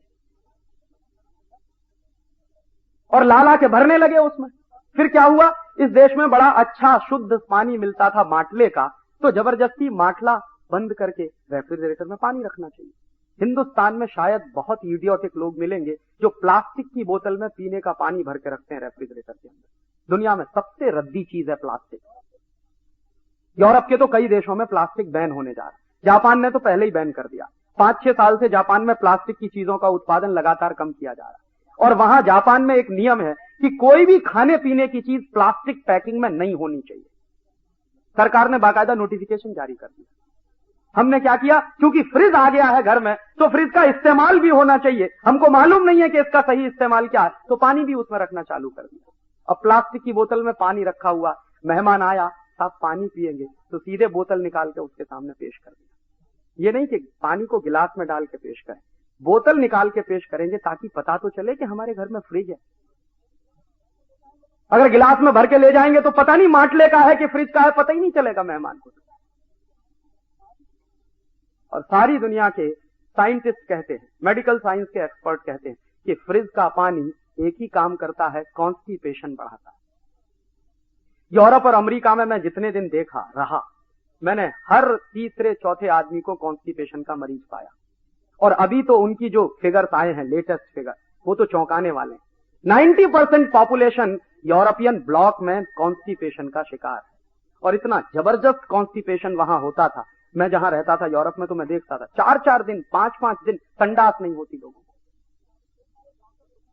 एक बार एक डॉक्टर जुकरसन से मेरी मुलाकात हुई, बड़े भारी डॉक्टर माने जाते। तो मैंने उनसे पूछा कि आपके देश में इतना कॉन्स्टिपेशन क्यों है? तो कहने लगे उसका सिंपल सा कारण है कि हमेशा फ्रिज का पानी हम लोग पीते हैं और आइस इतनी इस्तेमाल करते हैं। जरा सा पानी, उसमें आइस डालेंगे 3/4।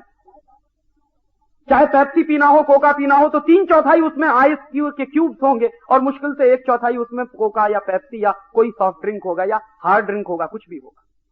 इतना जबरदस्त आइस इस्तेमाल करते हैं, इसलिए कॉन्स्टिपेशन। तो मैंने डॉक्टर जुकरसन से पूछा कि आप क्या पेशेंट आते हैं तो आप क्या करते हैं? तो कहता हूं कि हर पेशेंट से कि देखो फ्रिज का पानी पीना बंद कर दो पहले, और अगर संभव है तो गर्म पानी पियो, उकाड़ा हुआ पानी पियो। तो मैंने कहा हिंदुस्तान में तो हजारों साल से धर्म यही कहता है कि गर्म पानी पियो, हमको क्या जरूरत थी, ये काहे को उठा लाए, ये बीमारी हम हमारे घर में। तो हमारे पास इतनी भी चॉइस नहीं है जुडिशियस कि किसको हम टेक्नोलॉजी कहें और किसको हम रिजेक्टेड और रिडंडेंट टेक्नोलॉजी कहें।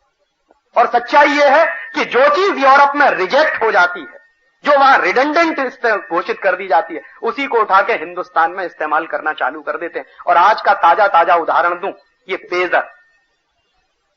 पेजर 20 साल पहले फेल हो गया पूरे यूरोप।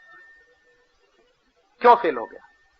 पेजर इस्तेमाल करने के लिए एफएम फ्रीक्वेंसीज के चैनल चाहिए और उसके खास तरह के रिसीवर आते हैं, वो बनाने में पैसा बहुत खर्चा होता है।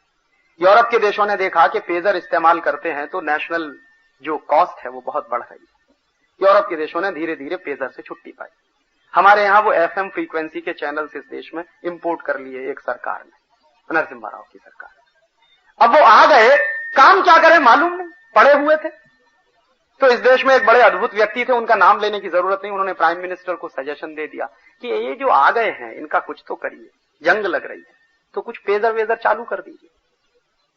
और मुझे फिनेंस सेक्रेटरी थे एसपी शुक्ला, वो कहने लगे कि यार उतनी डिबेट हुई उस दिन कैबिनेट की मीटिंग में कि यूरोप ने पेजर क्यों रिजेक्ट किया, कुछ सोच समझ के किया होगा। और उन्होंने जब टोटली रिजेक्ट कर दिया किसी टेक्नोलॉजी को, तो तुम काहे को उठा के ला रहे हो उसको? लेकिन हमको तो यूरोप का डंपिंग ग्राउंड बनने की आदत पड़ गई है। मानसिक गुलामी इस देश में इतनी जबरदस्त है कि यूरोप जो करके छोड़ देगा उसी को उठा के हम गाना गाने लगते हैं कि यही टेक्नोलॉजी। सच्चाई यह है कि पेजर की टेक्नोलॉजी उनके यहां रिजेक्ट हुई, रिडंडेंट हुई, और उसको रिडंडेंट घोषित करवाने में सबसे बड़ी भूमिका यह अदा हुई कि पैसा बहुत खर्चा होता है, आउटपुट कुछ भी नहीं है उसका, नेशनल मनी का वेस्टेज है। तो फ्रांस ने सबसे पहले खत्म किया, फिर जर्मनी ने खत्म कर दिया, फिर और तमाम देशों ने धीरे धीरे करके खत्म कर दिया। अब वो वहां खत्म हो गया, लेकिन उनके पास मशीनें पड़ी हुई थी, उनका क्या करें, हिंदुस्तान में लाए और डंप कर दिया, और आपके यहां चालू है, जिसको देखो वहां लगाए घूम रहा। बड़ा है, इस देश में तो स्मार्टनेस की निशानी बन गई है, जिसको देखो यहां लगाए घूम। उससे पूछ लीजिए कि इसका इस्तेमाल क्या, उसको मालूम नहीं है, इसको हैंडल कैसे करते किसी को नहीं मालूम है। अरे पेजर को हैंडल करने के बारे में मैं तो चूंकि टेलीकम्युनिकेशन में काम कर चुका हूं, इसलिए मुझे मालूम है कि उसको हैंडल करना सबके बस की बात नहीं। लेकिन हम खोसे हुए घूम रहे हैं, अननेसेसरी इस देश की नेशनल जो है एक्सचेकर को बर्बाद कर रहे हैं, और क्या मान रहे हैं कि साहब बड़ी भारी टेक्नोलॉजी इस देश में आ गई। टेक्नोलॉजी ऐसी कोई भी आपके देश में नहीं आती। टेक्नोलॉजी हमेशा लोकल होती है, थ्योरीज यूनिवर्सल हुआ करते हैं, और इन टेक्नोलॉजीज का खामियाजा आपको भुगतना पड़ेगा अगले 10-12 साल में। जब आप देखेंगे इस देश में ऐसी ही रिजेक्टेड टेक्नोलॉजी आई थी जब भोपाल गैस हत्याकांड हुआ था, वो अमेरिका की लाई हुई टेक्नोलॉजी थी। आपको मालूम है, यूनियन कार्बाइड कंपनी उसको लेके आई थी, और जब यूनियन कार्बाइड आ रहा था तो इस देश के बड़े बड़े साइंटिस्टों ने मना किया था कि जो टेक्नोलॉजी लेके आ रहा है यूनियन कार्बाइड, ये हमारे देश के लिए बिल्कुल सुरक्षित नहीं है। लेकिन टेक्नोलॉजी के कुछ अंधे लोग हैं इस देश में जो मानते हैं कि अमेरिका की टेक्नोलॉजी माने भगवान, देवता, उसके नीचे कुछ नहीं। हमारी अपनी टेक्नोलॉजी माने बेकार, रद्दी, कोई मतलब नहीं उसका। जो अपने पास टेक्नोलॉजी है उसको कभी प्रोटेक्ट करने की कोशिश नहीं करेंगे। अमेरिका से जो भी कूड़ा कचरा मिल जाएगा उसी को टेक्नोलॉजी मान के इस्तेमाल करना शुरू कर देंगे। तो वही किया इस देश में। और टेक्नोलॉजी के नाम पर पिछले 40-50 साल से जो नाटक इस देश में चल रहा, आप शायद उसकी कहानी इतनी लंबी है, सुनाते सुनाते कई समय लगे, क्योंकि मैं तो टेक्नोलॉजी के क्षेत्र में काम कर चुका हूं, और रियल जो टेक्नोलॉजी है इस देश में उसके बारे में हमको सोचने की फुर्सत नहीं। उसको कैसे इंप्रूव करें, कैसे इनोवेट करें, कैसे उसको ऑपरेशनल बनाएं, उस पर किसी का दिमाग नहीं लगता। जैसे मैं एक छोटा सा उदाहरण देता हूं, हिंदुस्तान में एक बड़ा भारी रिसर्च प्रोजेक्ट चल रहा है जिसमें सैकड़ों करोड़ रुपया लगा। पता है क्या रिसर्च प्रोजेक्ट है? चंद्रमा से कुछ पत्थर के टुकड़े आए हैं, उस पर रिसर्च हो रही है, सैकड़ों करोड़ रुपया उसमें लगा हुआ। और जब मैं CSIR में था, काम करता था, तो मैं रात दिन चिल्लाता था कि ये चंद्रमा से पत्थर के टुकड़े आ गए हैं, तुम्हारे किस काम के? अमेरिका वालों को करने दो, यूरोप वालों को करने दो, क्योंकि उनके पास करने के लिए अब काम नहीं है। तो वो चंद्रमा का भी काम करेंगे, मंगल का भी करेंगे, बृहस्पति का भी करेंगे, तमाम तरह के खोजेंगे, खोजने दो उनको। हमें तो हमारे गांव में अभी पीने का पानी नहीं दे पाए हैं 50 साल में, ये काम करने की जरूरत है। हिंदुस्तान के 40 करोड़ लोगों को भोजन नहीं दे पाए हैं 2 समय का ठीक से। 40 करोड़ लोग इस देश में गरीबी की रेखा के नीचे रहते हैं, और तुम सैकड़ों करोड़ रुपया चंद्रमा के आए हुए पत्थर के टुकड़ों पर इन्वेस्ट कर दोगे, निकलेगा क्या उससे? तो मालूम उनको भी नहीं है जो उसमें काम कर रहे हैं। वो यही कहते हैं कि राजीव भाई कुछ रिसर्च पेपर जब अपने पब्लिश हो जाएंगे तो अपन को भी अमेरिका जाने का मौका मिल जाएगा, बस बात खत्म।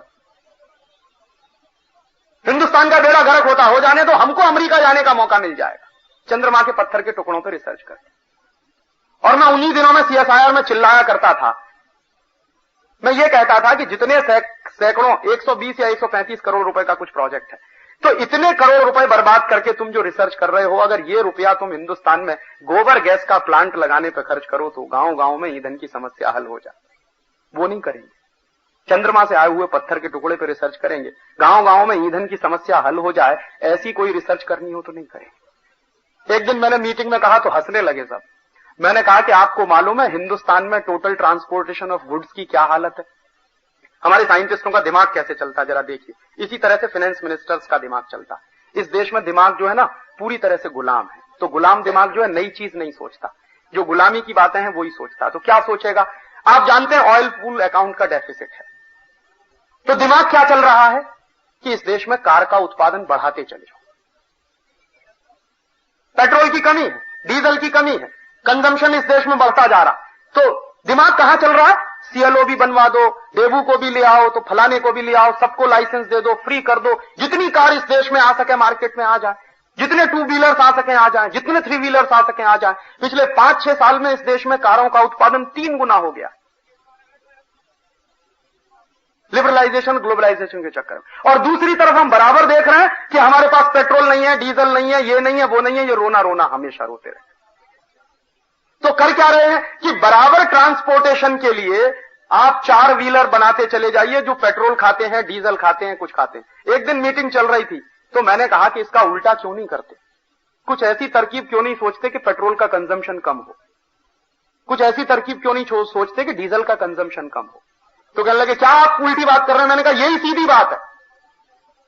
अगर आप ये तरकीब नहीं सोचोगे कि कैसे पेट्रोल का कंजम्पशन कम हो, कैसे डीजल का कंजम्पशन कम हो, तो आप इस देश को बर्बाद कर दोगे। कितने दिन विदेशी कर्जा ले लेके आप अपनी कारें चलाएंगे? कितने दिन विदेशी कर्जा ले लेके आप इस देश में डीजल का कंजम्पशन पूरा करेंगे?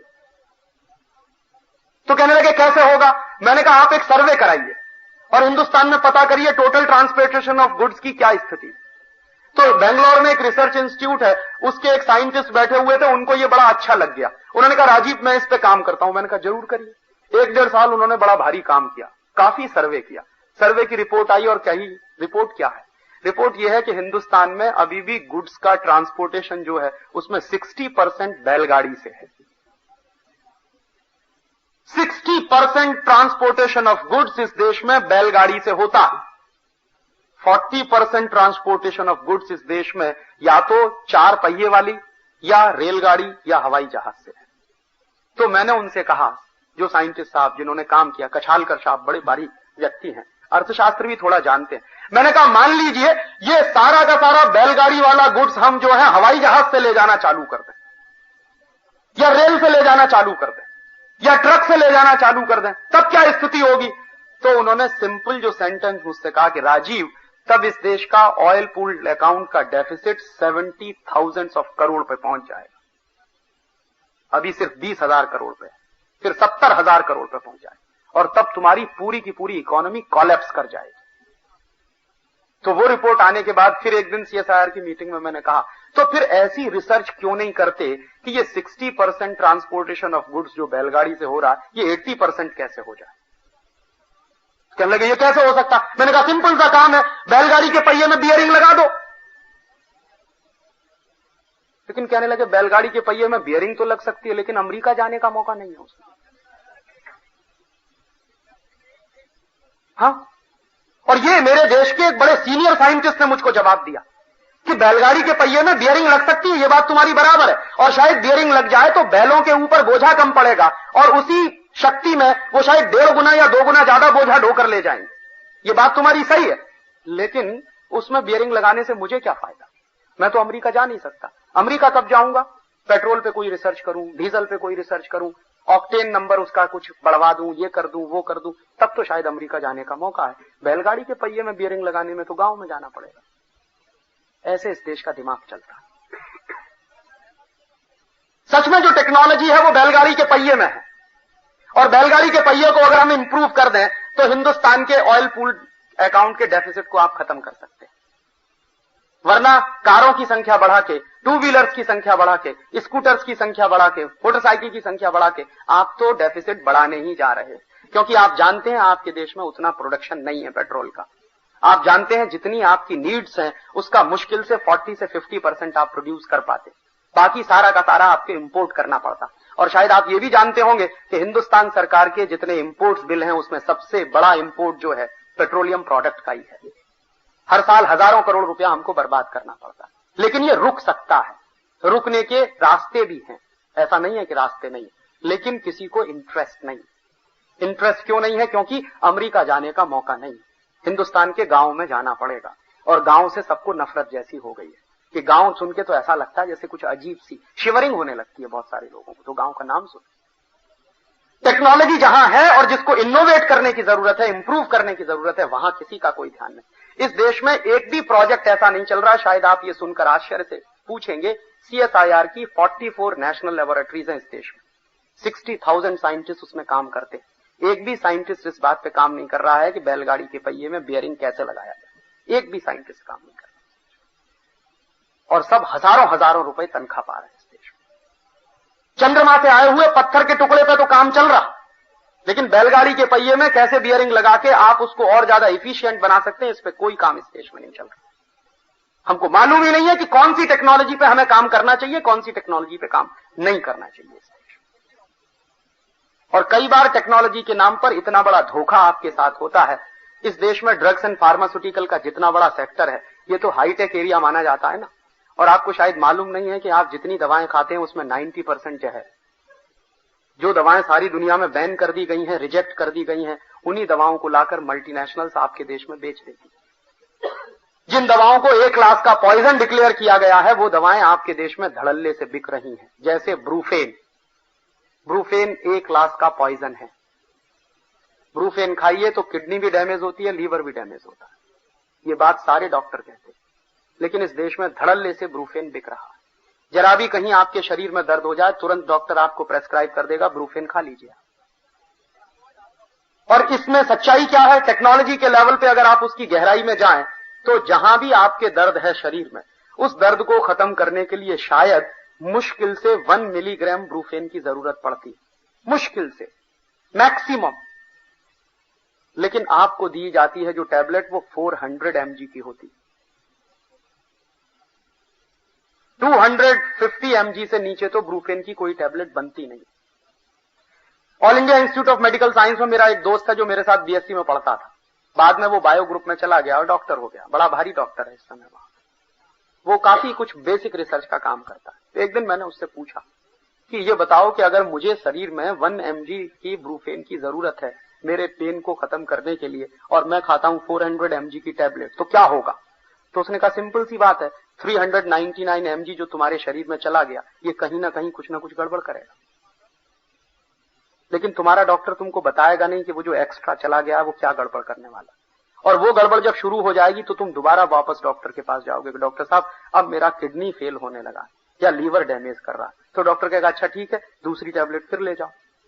तो उसको खा के हो सकता है तुमको ब्रेन हेमरेज हो जाए, तुम भी ऊपर चले जाओगे, डॉक्टर साहब हाथ झाड़ के एक तरफ खड़े हो जाएंगे, हम क्या करें साहब, दवाई का रिएक्शन हो गया।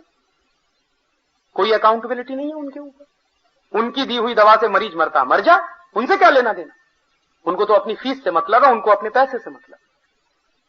और आप शायद जान के आश्चर्य करेंगे कि जो मल्टीनेशनल इस देश में हाईटेक के नाम पर आते हैं, वो मल्टीनेशनल्स कौन सी दवाएं बना रहे हैं। बॉम्बे में एक बार एक बड़े भारी जज थे जिनका नाम था जस्टिस हाथी, शायद कुछ लोगों ने नाम सुना, बहुत ईमानदार व्यक्ति थे। उनके बारे में कहा जाता था कि दुनिया की कोई शक्ति उस आदमी को खरीद नहीं सकती, और ये ठीक ही था। जस्टिस हाथी की अध्यक्षता में एक कमेटी बनाई थी भारत सरकार ने, ये जानकारी करने के लिए कि मल्टीनेशनल कंपनियां जो ड्रग्स बेचती हैं उनका पता लगाइए कि उसमें कितनी जरूरी दवाएं हैं, कितनी गैर जरूरी दवाएं। तो जस्टिस हाथी साहब की रिपोर्ट आई, जो पार्लियामेंट में 2-3 बार उस पर डिस्कशन भी हुआ, बाद में कूड़े खाने में फेंक दी गई वो रिपोर्ट। वो रिपोर्ट क्या कहती? जस्टिस हाथी ने उस समय कहा कि हिंदुस्तान में जितनी बीमारियां हैं टोटल, उन सारी की सारी बीमारियों का इलाज करने के लिए कुल मिलाकर 117 दवाओं की जरूरत है। 117 टैबलेट्स या दवाएं, वो इंजेक्शन के फॉर्म में हो या टैबलेट्स के फॉर्म में हो या किसी और फॉर्म में हो, 117 मेडिसिन हैं जिनसे आप हिंदुस्तान की सारी बीमारियों का इलाज कर सकते हैं।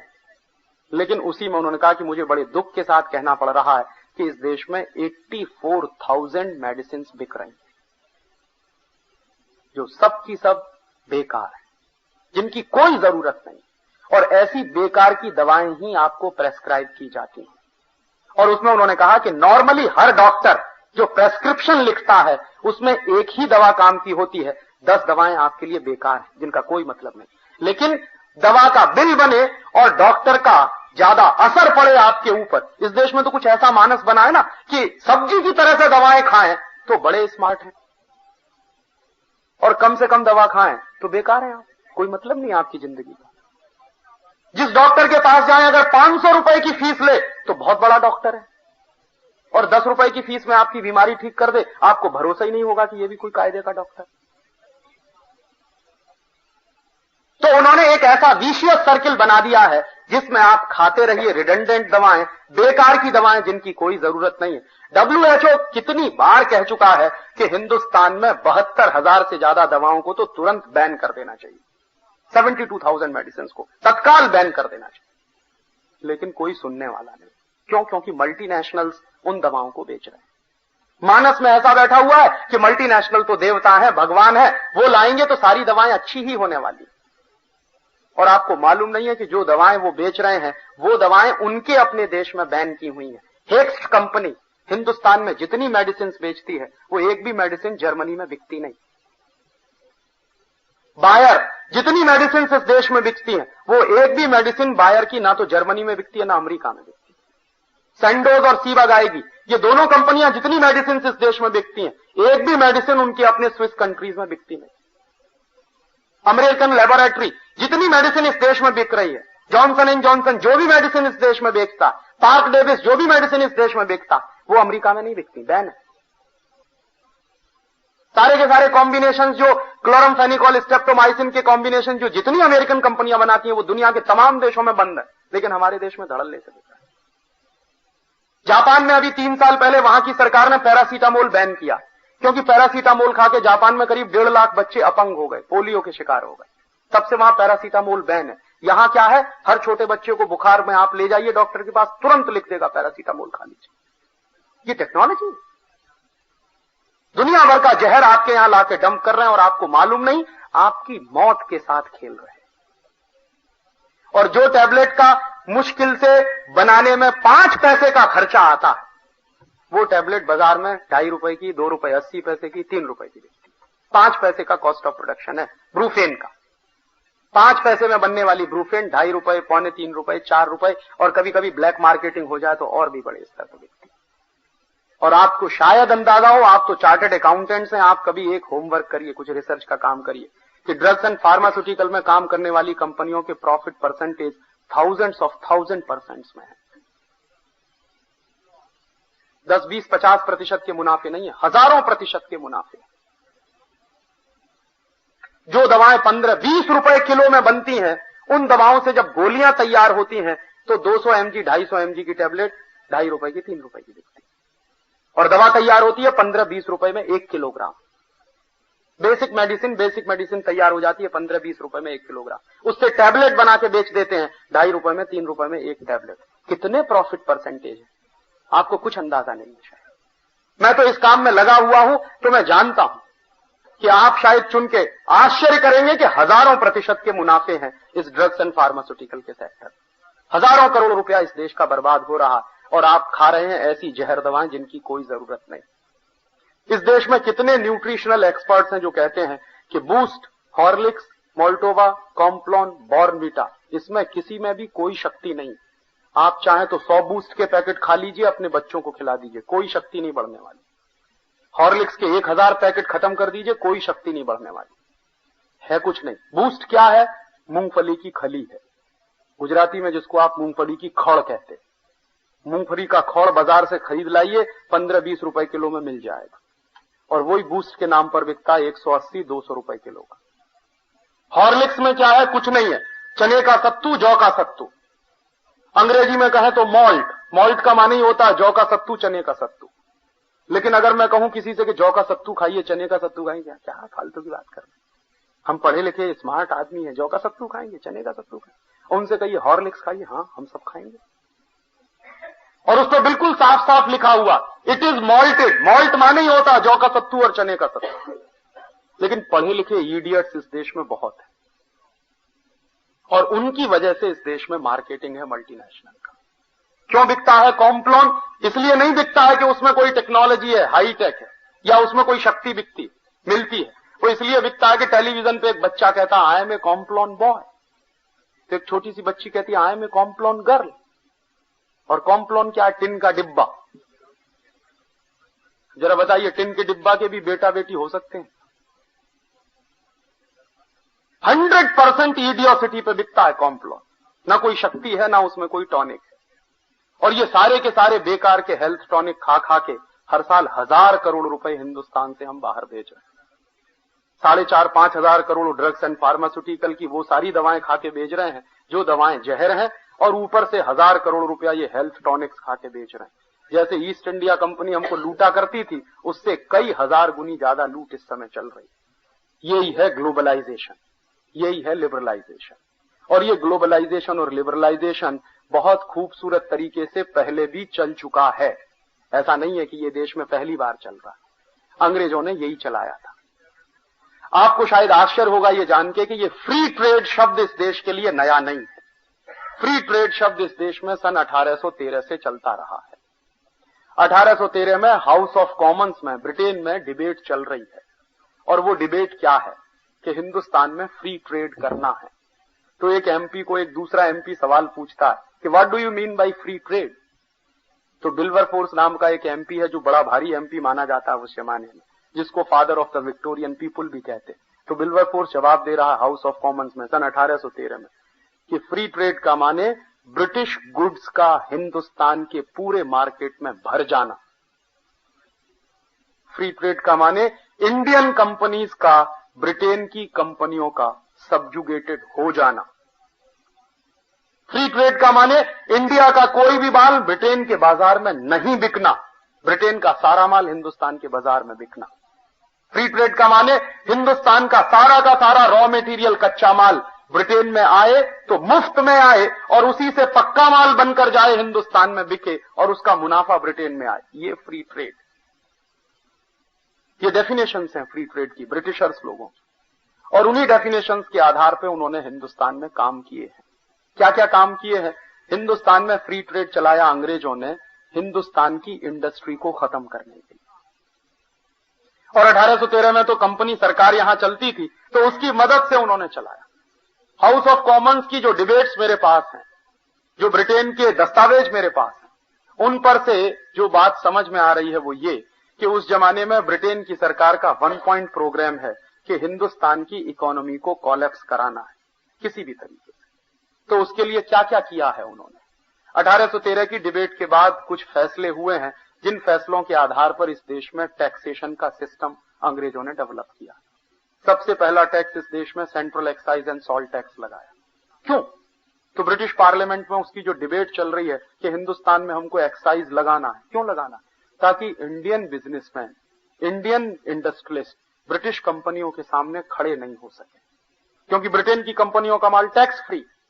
हिंदुस्तान में ब्रिटेन का जितना माल आता था उस पर एक भी पैसे का टैक्स नहीं था, और हिंदुस्तान की कंपनियां जो माल बनाएंगी उस पर टैक्स लगाओ तो हिंदुस्तानी माल महंगा होगा, ब्रिटिश माल सस्ता होगा। ये फ्री ट्रेड के तहत किया गया। दूसरा, फिर हर एक बिजनेसमैन, हर इंडस्ट्रियलिस्ट पे अंग्रेजों ने इनकम टैक्स लगाया। और अंग्रेजों ने कितना इनकम टैक्स लगाया? पहले ही बार में 97% इनकम टैक्स इस देश पे लगाया अंग्रेजों। ये 1844 की बात कर रहा हूं मैं, आज की बात नहीं कर रहा। सेंट्रल एक्साइज लगा दिया, इनकम टैक्स लगा दिया, फिर लोकल टैक्सेस लगा दिए, सेल्स टैक्स लगा दिए, म्युनिसिपैलिटी के टैक्सेस लगा दिए। ऑक्ट्रॉय अंग्रेजों ने इस देश में शुरू किया। ये आजकल टोल नाका देते हैं ना, ये अंग्रेजों का शुरू किया हुआ, आपका नहीं। जितने टैक्सेशन का स्ट्रक्चर है ये सब अंग्रेजों का बनाया हुआ। और क्यों बना रहे हैं अंग्रेज? ताकि इंडियन इंडस्ट्रियलिस्ट को खत्म किया जाए। और वो कितना टैक्स लगा दिया है? 1844 की डिबेट पे से एक दिन मैंने एक इंटरेस्टिंग कैलकुलेशन किया कि अगर 100 रुपए की आमदनी है तो टोटल टैक्स कितना? तो 127-130 रुपए का। और आज आप देख लीजिए आज क्या है, इससे कोई बहुत भिन्न परिस्थिति नहीं है। इस देश में आजादी के कई साल बाद तक 97% इनकम टैक्स लगता रहा। अंग्रेजों ने चालू किया था। क्यों चालू किया था? ताकि आपको बर्बाद कर सकें। और एक बार डिबेट चली ब्रिटिश पार्लियामेंट में कि जो इनकम टैक्स एक्ट बनाया उन्होंने सबसे पहला, तो कई एमपीज कह रहे थे कि ये इतना कॉम्प्लिकेटेड है कि पढ़ने में नहीं आता। तो एक दूसरा एमपी जवाब दे रहा है कि जानबूझ के इसको कॉम्प्लिकेटेड बनाया गया ताकि हिंदुस्तान का कोई भी आदमी पढ़ नहीं सके। और अगर पढ़ नहीं सकेगा तो क्या करेगा? बार बार इंटरप्रिटेशन के लिए हमारे ही पास आएगा। और आज भी आप देख लीजिए, हिंदुस्तान का इनकम टैक्स एक्ट दुनिया के सबसे कॉम्प्लिकेटेड कानूनों में से एक है। और मेरे शहर में हाई कोर्ट में प्रैक्टिस करने वाले 40-40 साल की जिनकी प्रैक्टिस है इनकम टैक्स की, ऐसे एक वकील ने मुझको कहा कि राजीव, सच्चाई से मैं तुमको बताऊं कि 40 साल की प्रैक्टिस के बाद भी मैं समझ नहीं पाया ये इनकम टैक्स एक्ट है क्या। और वो बहुत ईमानदारी से कहते हैं मुझको कि जब मैं इसको पढ़ना शुरू करता हूं तो पहली लाइन जब मैं पढ़ता हूं और अंतिम लाइन जब मैं पढ़ता हूं तो भूल जाता हूं कि पहली लाइन क्या थी, रिकॉल ही नहीं कर पाता। जानबूझ के इतना कॉम्प्लिकेटेड स्ट्रक्चर उन्होंने खड़ा किया ताकि आप समझ ना सकें और आपको बर्बाद किया जाए। तो वो फ्री ट्रेड के नाम पर किया गया और वही फ्री ट्रेड आज चल रहा है। आज क्या किया जा रहा है? बाहर से आने वाले इंपोर्टेड माल पर सारी ड्यूटीज खत्म की गई और इंडियन कंपनियों को उसी टैक्स के नेट में फंसा के रखा है। तो आपको तो बाहर नहीं होने दे रहे हैं और बाहर से आने वाली कंपनियों के लिए सारे दरवाजे खुले। कई कई कंपनियों को तो 10-10 साल के टैक्स हॉलीडे, 10-10 साल के लिए टैक्स हॉलीडे, और आपके ऊपर टैक्स के डिपार्टमेंट खड़े रहते हैं छाती पर सवार। तो आप तो खत्म होने ही जा रहे हैं। ऐसे ही खत्म किया था ब्रिटिशर्स ने इस देश को। 1844 में जो टैक्सेशन का सिस्टम आया इस देश में, उसके नतीजे क्या निकले? 1890 तक आते आते पूरी इंडियन इंडस्ट्री कोलैप्स कर गई थी, कुछ नहीं बचा था इस देश में। वो फ्री ट्रेड का नतीजा वो निकला। और आज भी ये जो फ्री ट्रेड चल रहा है वो उसी लाइन पे चल रहा, उससे अलग कुछ नहीं चल रहा।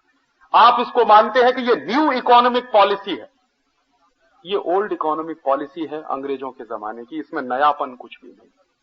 ये कॉलोनाइजेशन के लिए आई थी, वही कॉलोनाइजेशन अब इस देश में फिर से उनको लाना। और ये ऐसे ही अगर चलेगा तो आप सोचिए इस देश का भविष्य क्या होने जा रहा है। मैं नहीं कहता, 1-2 लाइन में सम अप कर रहा हूं। इंटरनेशनल लेबर ऑर्गेनाइजेशन की एक रिपोर्ट आई है जो ये कह रही है कि लिबरलाइजेशन के बाद हिंदुस्तान में बेरोजगारी भयंकर तेजी से बढ़ गई। ILO की रिपोर्ट। और हर साल अगर 40 लाख बेरोजगार हुए हैं तो 6 सालों में करीब 2-2.5 करोड़ लोग बेरोजगार हो गए। ये एक बाजू है। दूसरे बाजू में हमारे देश के प्लानिंग कमीशन की रिपोर्ट है, मेरी नहीं है, प्लानिंग कमीशन की रिपोर्ट है कि लिबरलाइजेशन के बाद इस देश में 7 करोड़ लोग और ज्यादा गरीब हो गए। पहले गरीबी की रेखा के नीचे रहने वालों की संख्या करीब 31-32 करोड़ थी, अब 38-39 करोड़ पहुंच गई है, माने 40 करोड़ पहुंच गई। और वो 40 करोड़ लोगों की गरीबी का आलम क्या है आप सुन नहीं सकते।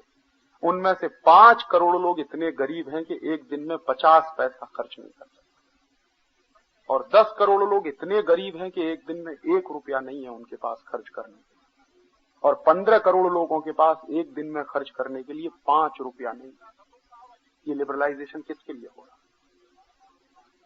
और बार बार चिल्ला चिल्ला के कहा जा रहा है कि अभी और 20 साल इंतजार करो तब लिबरलाइजेशन के परिणाम आएंगे इस देश में, माने और 20 साल में डूब जाओ, कुछ नहीं बचेगा जब बाहर निकलने के लिए। वो कहा जा रहा है इस देश में। पहले कहते थे कि 2 साल 3 साल इंतजार करो, अब 2-3 साल होते होते 20 साल पहुंच गया इंतजार। कब तक इंतजार करें लिबरलाइजेशन के परिणाम आने का? हम तो देख रहे हैं कि जिन देशों ने लिबरलाइजेशन किया उनमें से बाहर निकलता हुआ तो कोई नहीं दिखाई देता, सब डूबे हुए दिखाई देते। और जिन देशों में तरक्की हो भी गई है तथाकथित रूप से, अगर हम साउथ कोरिया का उदाहरण लें या चीन का उदाहरण लें, तो कैसे हो गई है? उसका सबसे गोल्डन रूल उनके यहां है कि उन्होंने डोमेस्टिक सेविंग्स बढ़ाए हैं अपने। और जिन जिन देशों ने अपने डोमेस्टिक सेविंग्स बढ़ाए हैं उन देशों को नतीजे मिले। हमारे यहां तो जो डोमेस्टिक सेविंग्स हैं उसको कैसे बर्बाद कर दिया जाए, इसी के लिए कैंपेन चल रहा है रात दिन टेलीविजन। बचत कैसे बढ़ाई जाए, कैंपेन इसका नहीं है। ये खरीदो, वो खरीदो, ये ले आओ, वो ले आओ, इसमें सेविंग्स कहां होने वाले, खर्चा होने वाला है सारा। तो जिन जिन देशों ने डोमेस्टिक सेविंग्स बढ़ाए हैं वही देश कुछ पा पाए हैं, कुछ कर पाए हैं, कुछ खड़े हैं अंतर्राष्ट्रीय बाजार में। आप तो लगातार अपने सेविंग्स को बर्बाद करने का काम कर रहे हैं। लिबरलाइजेशन नहीं, उसकी उल्टी दिशा में आप जा रहे हैं। और ये आने वाली पीढ़ी आपसे सवाल पूछेगी और तब आपके पास कोई जवाब नहीं होगा।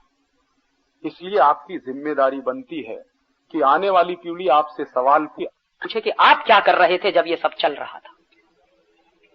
मैं मेरे पिताजी को पूछता हूं कि आप क्या कर रहे थे जब ये सारा नाटक चल रहा था हिंदुस्तान में आजादी के समय, तो वो एक ही जवाब देते हैं कि उस समय उतनी अकल नहीं थी, अपने अपने धंधे में लगे हुए थे। शायद यही जवाब अगर आप देंगे आने वाली पीढ़ी को तो वो आपको माफ नहीं करने वाली है, क्योंकि सिर्फ आपका धंधा नहीं है, उससे बड़ा देश है, उससे बड़ा समाज है, उससे बड़ा पूरा का पूरा समूह है।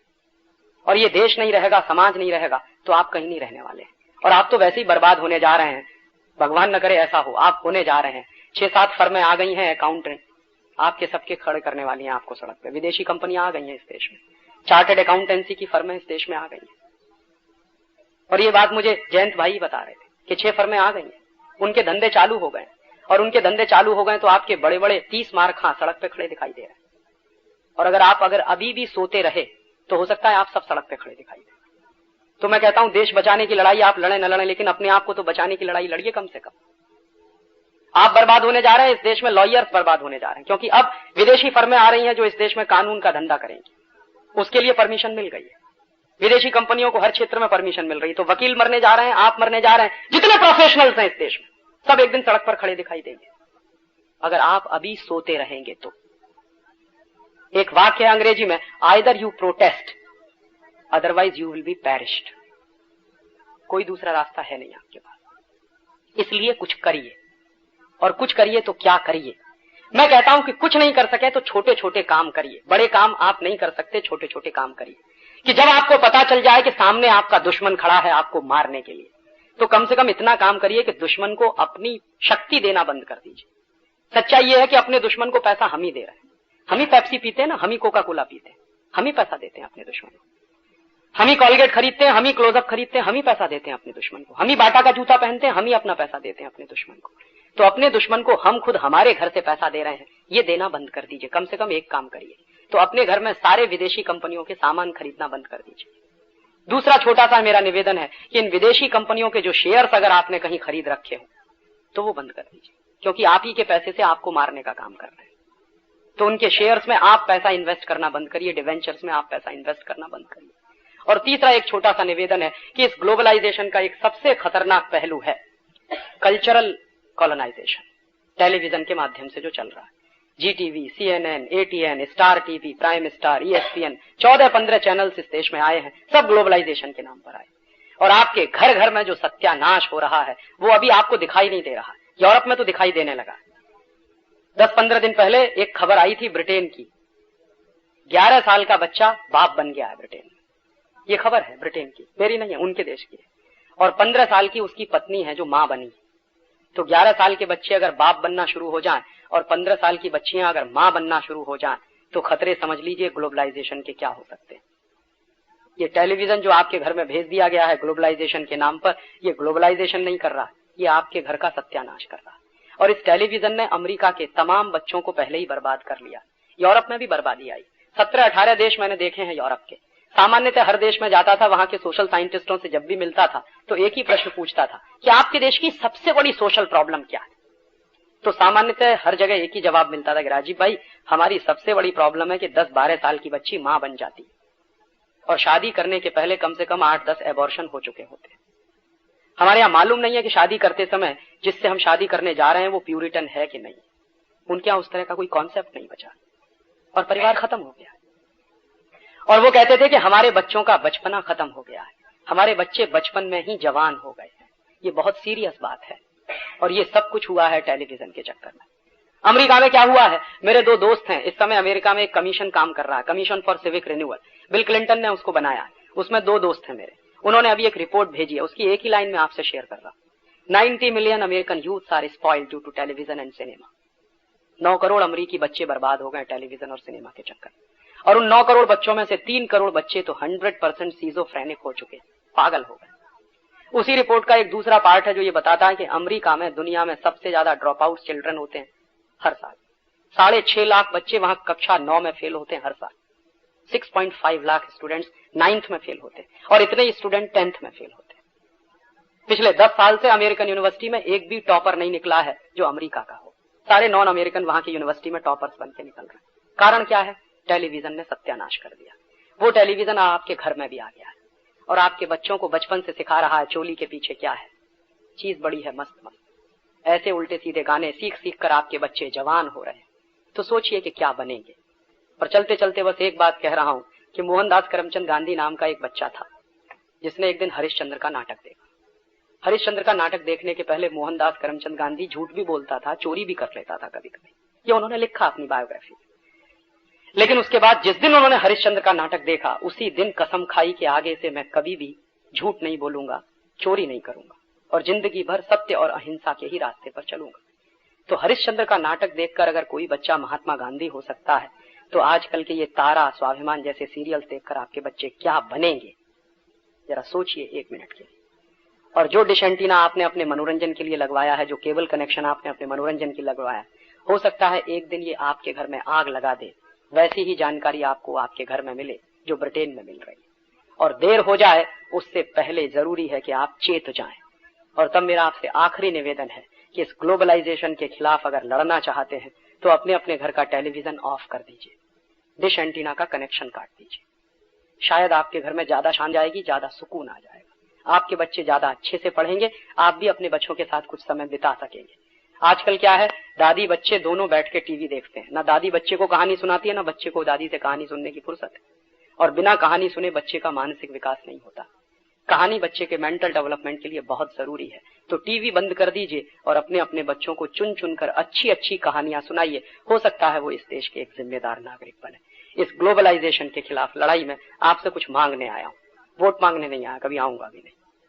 किसी पार्टी से मेरा कोई रिश्ता नहीं है। सब पार्टियां देश के हित में नहीं, एकदम देश के खिलाफ काम कर रही हैं अपने स्वार्थ के लिए। आपसे कुछ चाहिए और आपके मन का संकल्प चाहिए। एक संकल्प आप मुझे दें, be Indian and buy Indian का, और दूसरा संकल्प दें अपने अपने घर के टेलीविजन स्विच ऑफ करने का। शायद हम ये लड़ाई जीत जाए। इसी उम्मीद और विश्वास के साथ आपका बहुत बहुत शुक्रिया, बहुत बहुत धन्यवाद। अब रश्मिन संघवी छोटी सी बात करना चाहते हैं।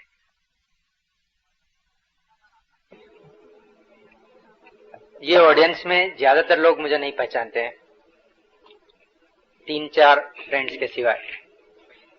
आपको शायद पता होगा कि मैं, जो 3-4 लोग हैं उनको पता है, आपको ज्यादा पता नहीं है। फॉरेन एक्सचेंज रेगुलेशन एक्ट मेरा स्पेशलाइजेशन है और 89 में मैंने पहले, शायद बंबई में पहले मैंने लिखा था आर्टिकल कि फेरा should be scraped, foreign exchange regulation act निकाल लेना चाहिए। मेरा एम्फेसिस हमेशा इस बात पर रहा था कि भारत के कायदे भारतीयों को जकड़े रखते हैं। हमारे ऊपर बहुत सारे रिस्ट्रिक्शंस लगा दिए हैं और ये रिस्ट्रिक्शंस दूर होने चाहिए। जब 91 में मनमोहन सिंह जी ने कहा कि फेरा इज बीइंग लिबरलाइज्ड, लिबरलाइजेशन शुरू हुआ है, तभी मुझे पहले शौक ये लगा था कि इंडियनों को लिबरलाइज करने के बजाय एनआरआई और फॉरेनर को लिबरलाइज करा जा रहा है, उन्हें ज्यादा लिबर्टीज दी जा रही है, नहीं कि हमें। ये सिलसिला चालू रहा है। मैं एक चीज बताऊंगा कि इसे कहते हैं पैराडाइम कॉन्स्पिरसी, एक षड्यंत्र जिसमें लोगों के विचार करने की शक्ति कुंठित कर दी जाती है या तो उसे बदली दी जाती है। और इसका एक उदाहरण है, जैसे उन्होंने हमारे पर 200 साल से लाद दिया था, जो आज भी हम उससे छूट नहीं सके, कि व्हाइट स्किन वाले लोग ज्यादा बुद्धिमान होते हैं और उनका जन्म ही हुआ है दुनिया के ऊपर साम्राज्य करने के लिए। ये जब हम गुलाम थे तभी भी मान रहे हैं और आज भी हम जब अगर व्हाइट स्किन वाले को देखें तो उसे रिस्पेक्ट से देख रहे हैं। मैं ये सब्जेक्ट के ऊपर 1.5 घंटा मैं भी बोल सकता हूं, क्या क्या कॉन्स्पिरसीज हो रही है। मैं खाली 2 मिनट के लिए इतना ही कह रहा हूं कि मैं गवर्नमेंट में, रिजर्व बैंक में बहुत ही सीनियर लोगों से मिला और 10 अफसर में एक अफसर तो ऐसा होता ही है कि जिसे अपने दिल में भारत देश के लिए लगाव है और ये लोग जानते हैं कि ये कॉन्स्पिरसी अमेरिका कर रहा है, जिसमें IMF और वर्ल्ड बैंक उनके साधन है और ये कॉन्स्पिरसी के कारण अपने ऊपर अबजों रुपए के लॉस लादे दिए जा रहे हैं। मैं एक एग्जांपल देता हूं जो मैंने बॉम्बे चार्टर्ड अकाउंटेंट सोसाइटी और चार्टर्ड अकाउंटेंट्स मैगजीन में दिए हुए हैं। 91 जून में मनमोहन सिंह जी फाइनेंस मिनिस्टर बने, उसके पहले रुपये की कीमत थी 18 रुपये पर डॉलर। आज उसकी कीमत हो गई 36 रुपये। अगर हम खाली सिंप्लीफिकेशन के लिए सिंपल फिगर लेते हैं कि वो टाइम पे अपना फॉरेन एक्सचेंज डेट समझो $82 बिलियन था, आज वो 100 अरब से ज्यादा है, $120 अरब है गवर्नमेंट डेट और फाइनल प्राइवेट GDR ADR वगैरह ले लेंगे तो। मगर सिंपल फिगर लीजिए, $100 अरब का हमारा फॉरेन एक्सचेंज डेट है। वो जब 18 रुपये था तो अभी हमें 1800 अरब रुपये का ऋण चुकाना था। जब रुपये की कीमत 36 रुपया हो गई तो 3600 अरब हमें चुकाना है। अगर हम एक पैसा भी ज्यादा लोन नहीं लेते हैं फिर भी हमारी लोन डबल हो गई। और ये सिंपल एग्जांपल है कि एक गरीब देश से पैसे वाले देशों में पैसे का ट्रांसफर हो रहा है, transfer of wealth from poor countries to rich countries. इसके ऊपर मैंने बहुत सारा लिखा है। मुझे बहुत दुख है कि बहुत ही कम लोग ये समझते हैं, बहुत ही कम लोग ये पढ़ने के लिए तैयार हैं। इसे फाइनेंस मिनिस्टर को हमने बॉम्बे चार्टर्ड अकाउंटेंट सोसाइटी से रिप्रेजेंटेशन भी किया है, मगर उसे कौन पढ़ता है। और ये चीज पर मेरी बहुत सीनियर ऑफिसर से बात हुई है और उनका कहना है यस, ये अमेरिकन कॉन्स्पिरेसी है कि अमेरिकन करेंसी का रिवैल्यूएशन होना चाहिए, रॉ मटेरियल सप्लायर कंट्रीज का करेंसीज का डिवैल्यूएशन होना चाहिए और इसी से अमेरिका में वेल्थ ट्रांसफर होती है। बहुत कुछ बोल सकते हैं, मैं इतना ही कहता हूं कि राजीव जी जो कह रहे हैं वो सच हकीकत है। उन्होंने जो ये भी कहा कि हम भारत में इडियटों की मेजोरिटी है, लोग काम नहीं करना चाहते हैं, लोगों का एक्सप्लॉयटेशन होता है, वो चुपचाप सहन करते हैं क्योंकि ये हमने पूर्व जन्म में पाप किए होंगे तो आज हम सफर कर रहे हैं और जब भी भारत पर तकलीफ होएगी तो लॉर्ड कृष्णा आ जाएंगे, हमें बचा लेंगे, हमें कुछ नहीं करना है। ये फिलॉसफी पर नहीं चल सकता है देश। राजीव जी जैसे बहुत सारे एक्टिविस्ट चाहिए और अगर हम खुद एक्टिविस्ट नहीं बन सके तो इनकी मदद करने की हमें बहुत जरूरत है। Thank you.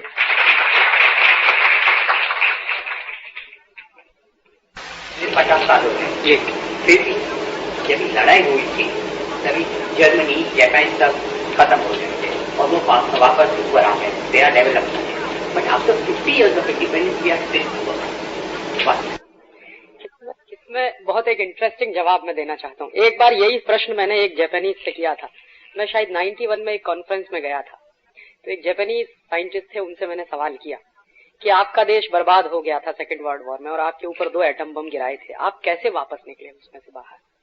आपने फॉरेन इन्वेस्टमेंट पे बहुत जोर दिया था, टेक्नोलॉजी पे बहुत जोर दिया था, अमेरिकन मल्टीनेशनल्स को बुलाया था, क्या यूरोपियन मल्टीनेशनल्स को बुलाया था, कैसे आपने डेवलप किया?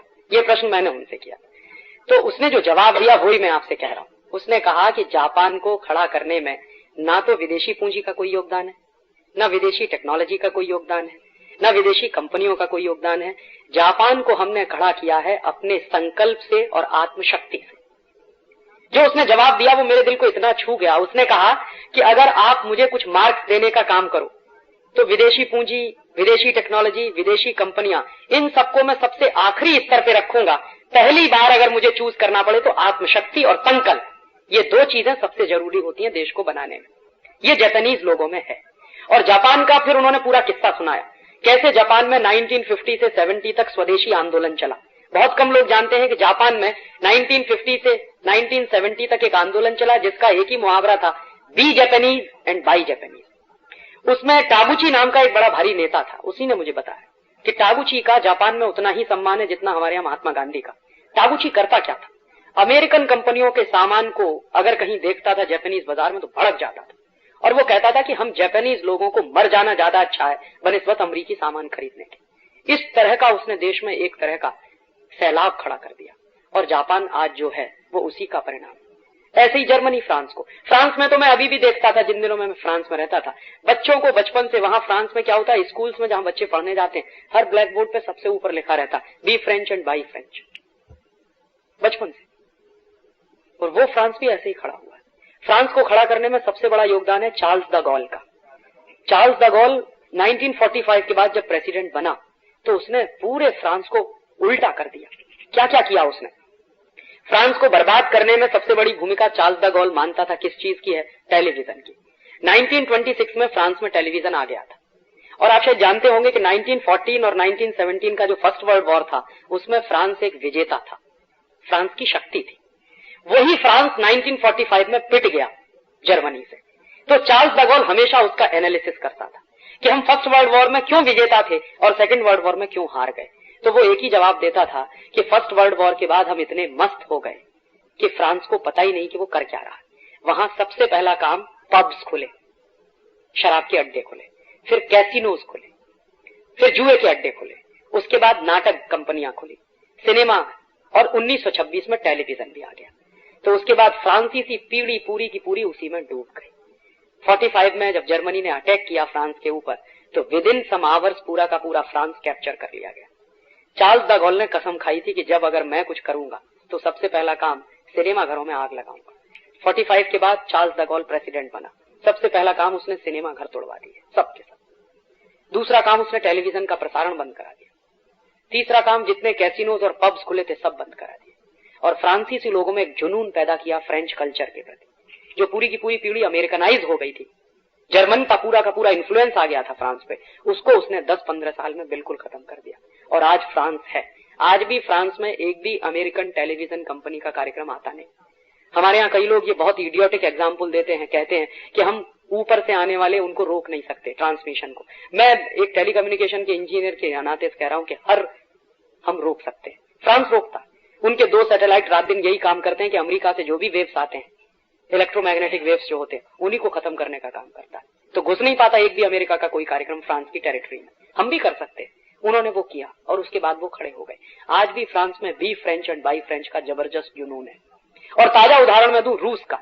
रूस बर्बाद हुआ ग्लासनोस्त और पेरेस्ट्रोइका में, 1986 में ग्लोबलाइजेशन और लिबरलाइजेशन। नतीजे निकले, एक देश खंड खंड टूट गया। अब रूस को फिर से खड़ा कर रहे हैं कौन? झिरनोवस्की नाम का एक बड़ा भारी नेता है रूस में, शायद आपने उसका स्पीच सुना हो। अगर उसका स्पीच सुना हो तो मेरे स्पीच और उसके स्पीच में कोई फर्क नहीं है। अंत में वो भी यही कहता है, रूस को अगर बचाना है तो be Russian and buy Russian. जब झिरनोवस्की यहाँ हिंदुस्तान में आया, 3 दिन रहा, तो प्रेस कॉन्फ्रेंस में एक पत्रकार ने उससे पूछा कि टूटे हुए रूस को कैसे जिंदा करोगे?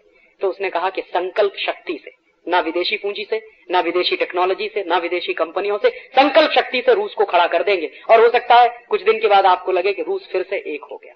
बोरिस येल्त्सिन भी अब उसी के कहे पर चल रहे हैं। बोरिस येल्त्सिन ने भाषण देना शुरू कर दिया, वो भी कहते हैं be Russian and buy Russian. तो मुझे लगता है कि ये सारे देश जो आगे आए और हम नहीं आ पाए, उसमें यही एक बेसिक फर्क है और कोई दूसरा फर्क मुझे नहीं लगता।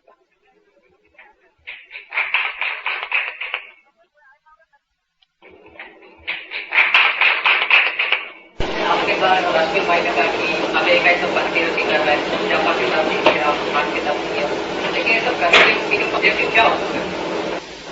बस सिंगल सा ऑब्जेक्टिव है जो रश्मिन भाई ने कहा ना, अमेरिका और यूरोप के देश ये मानते हैं कि व्हाइट मैन्स बर्डन है, हम दुनिया के गरीब देशों पे राज करें। तो पहले राज करने के लिए सेनाएं भेज देते थे, आर्मी भेज देते, अब राज करना उस तरह से आसान नहीं है।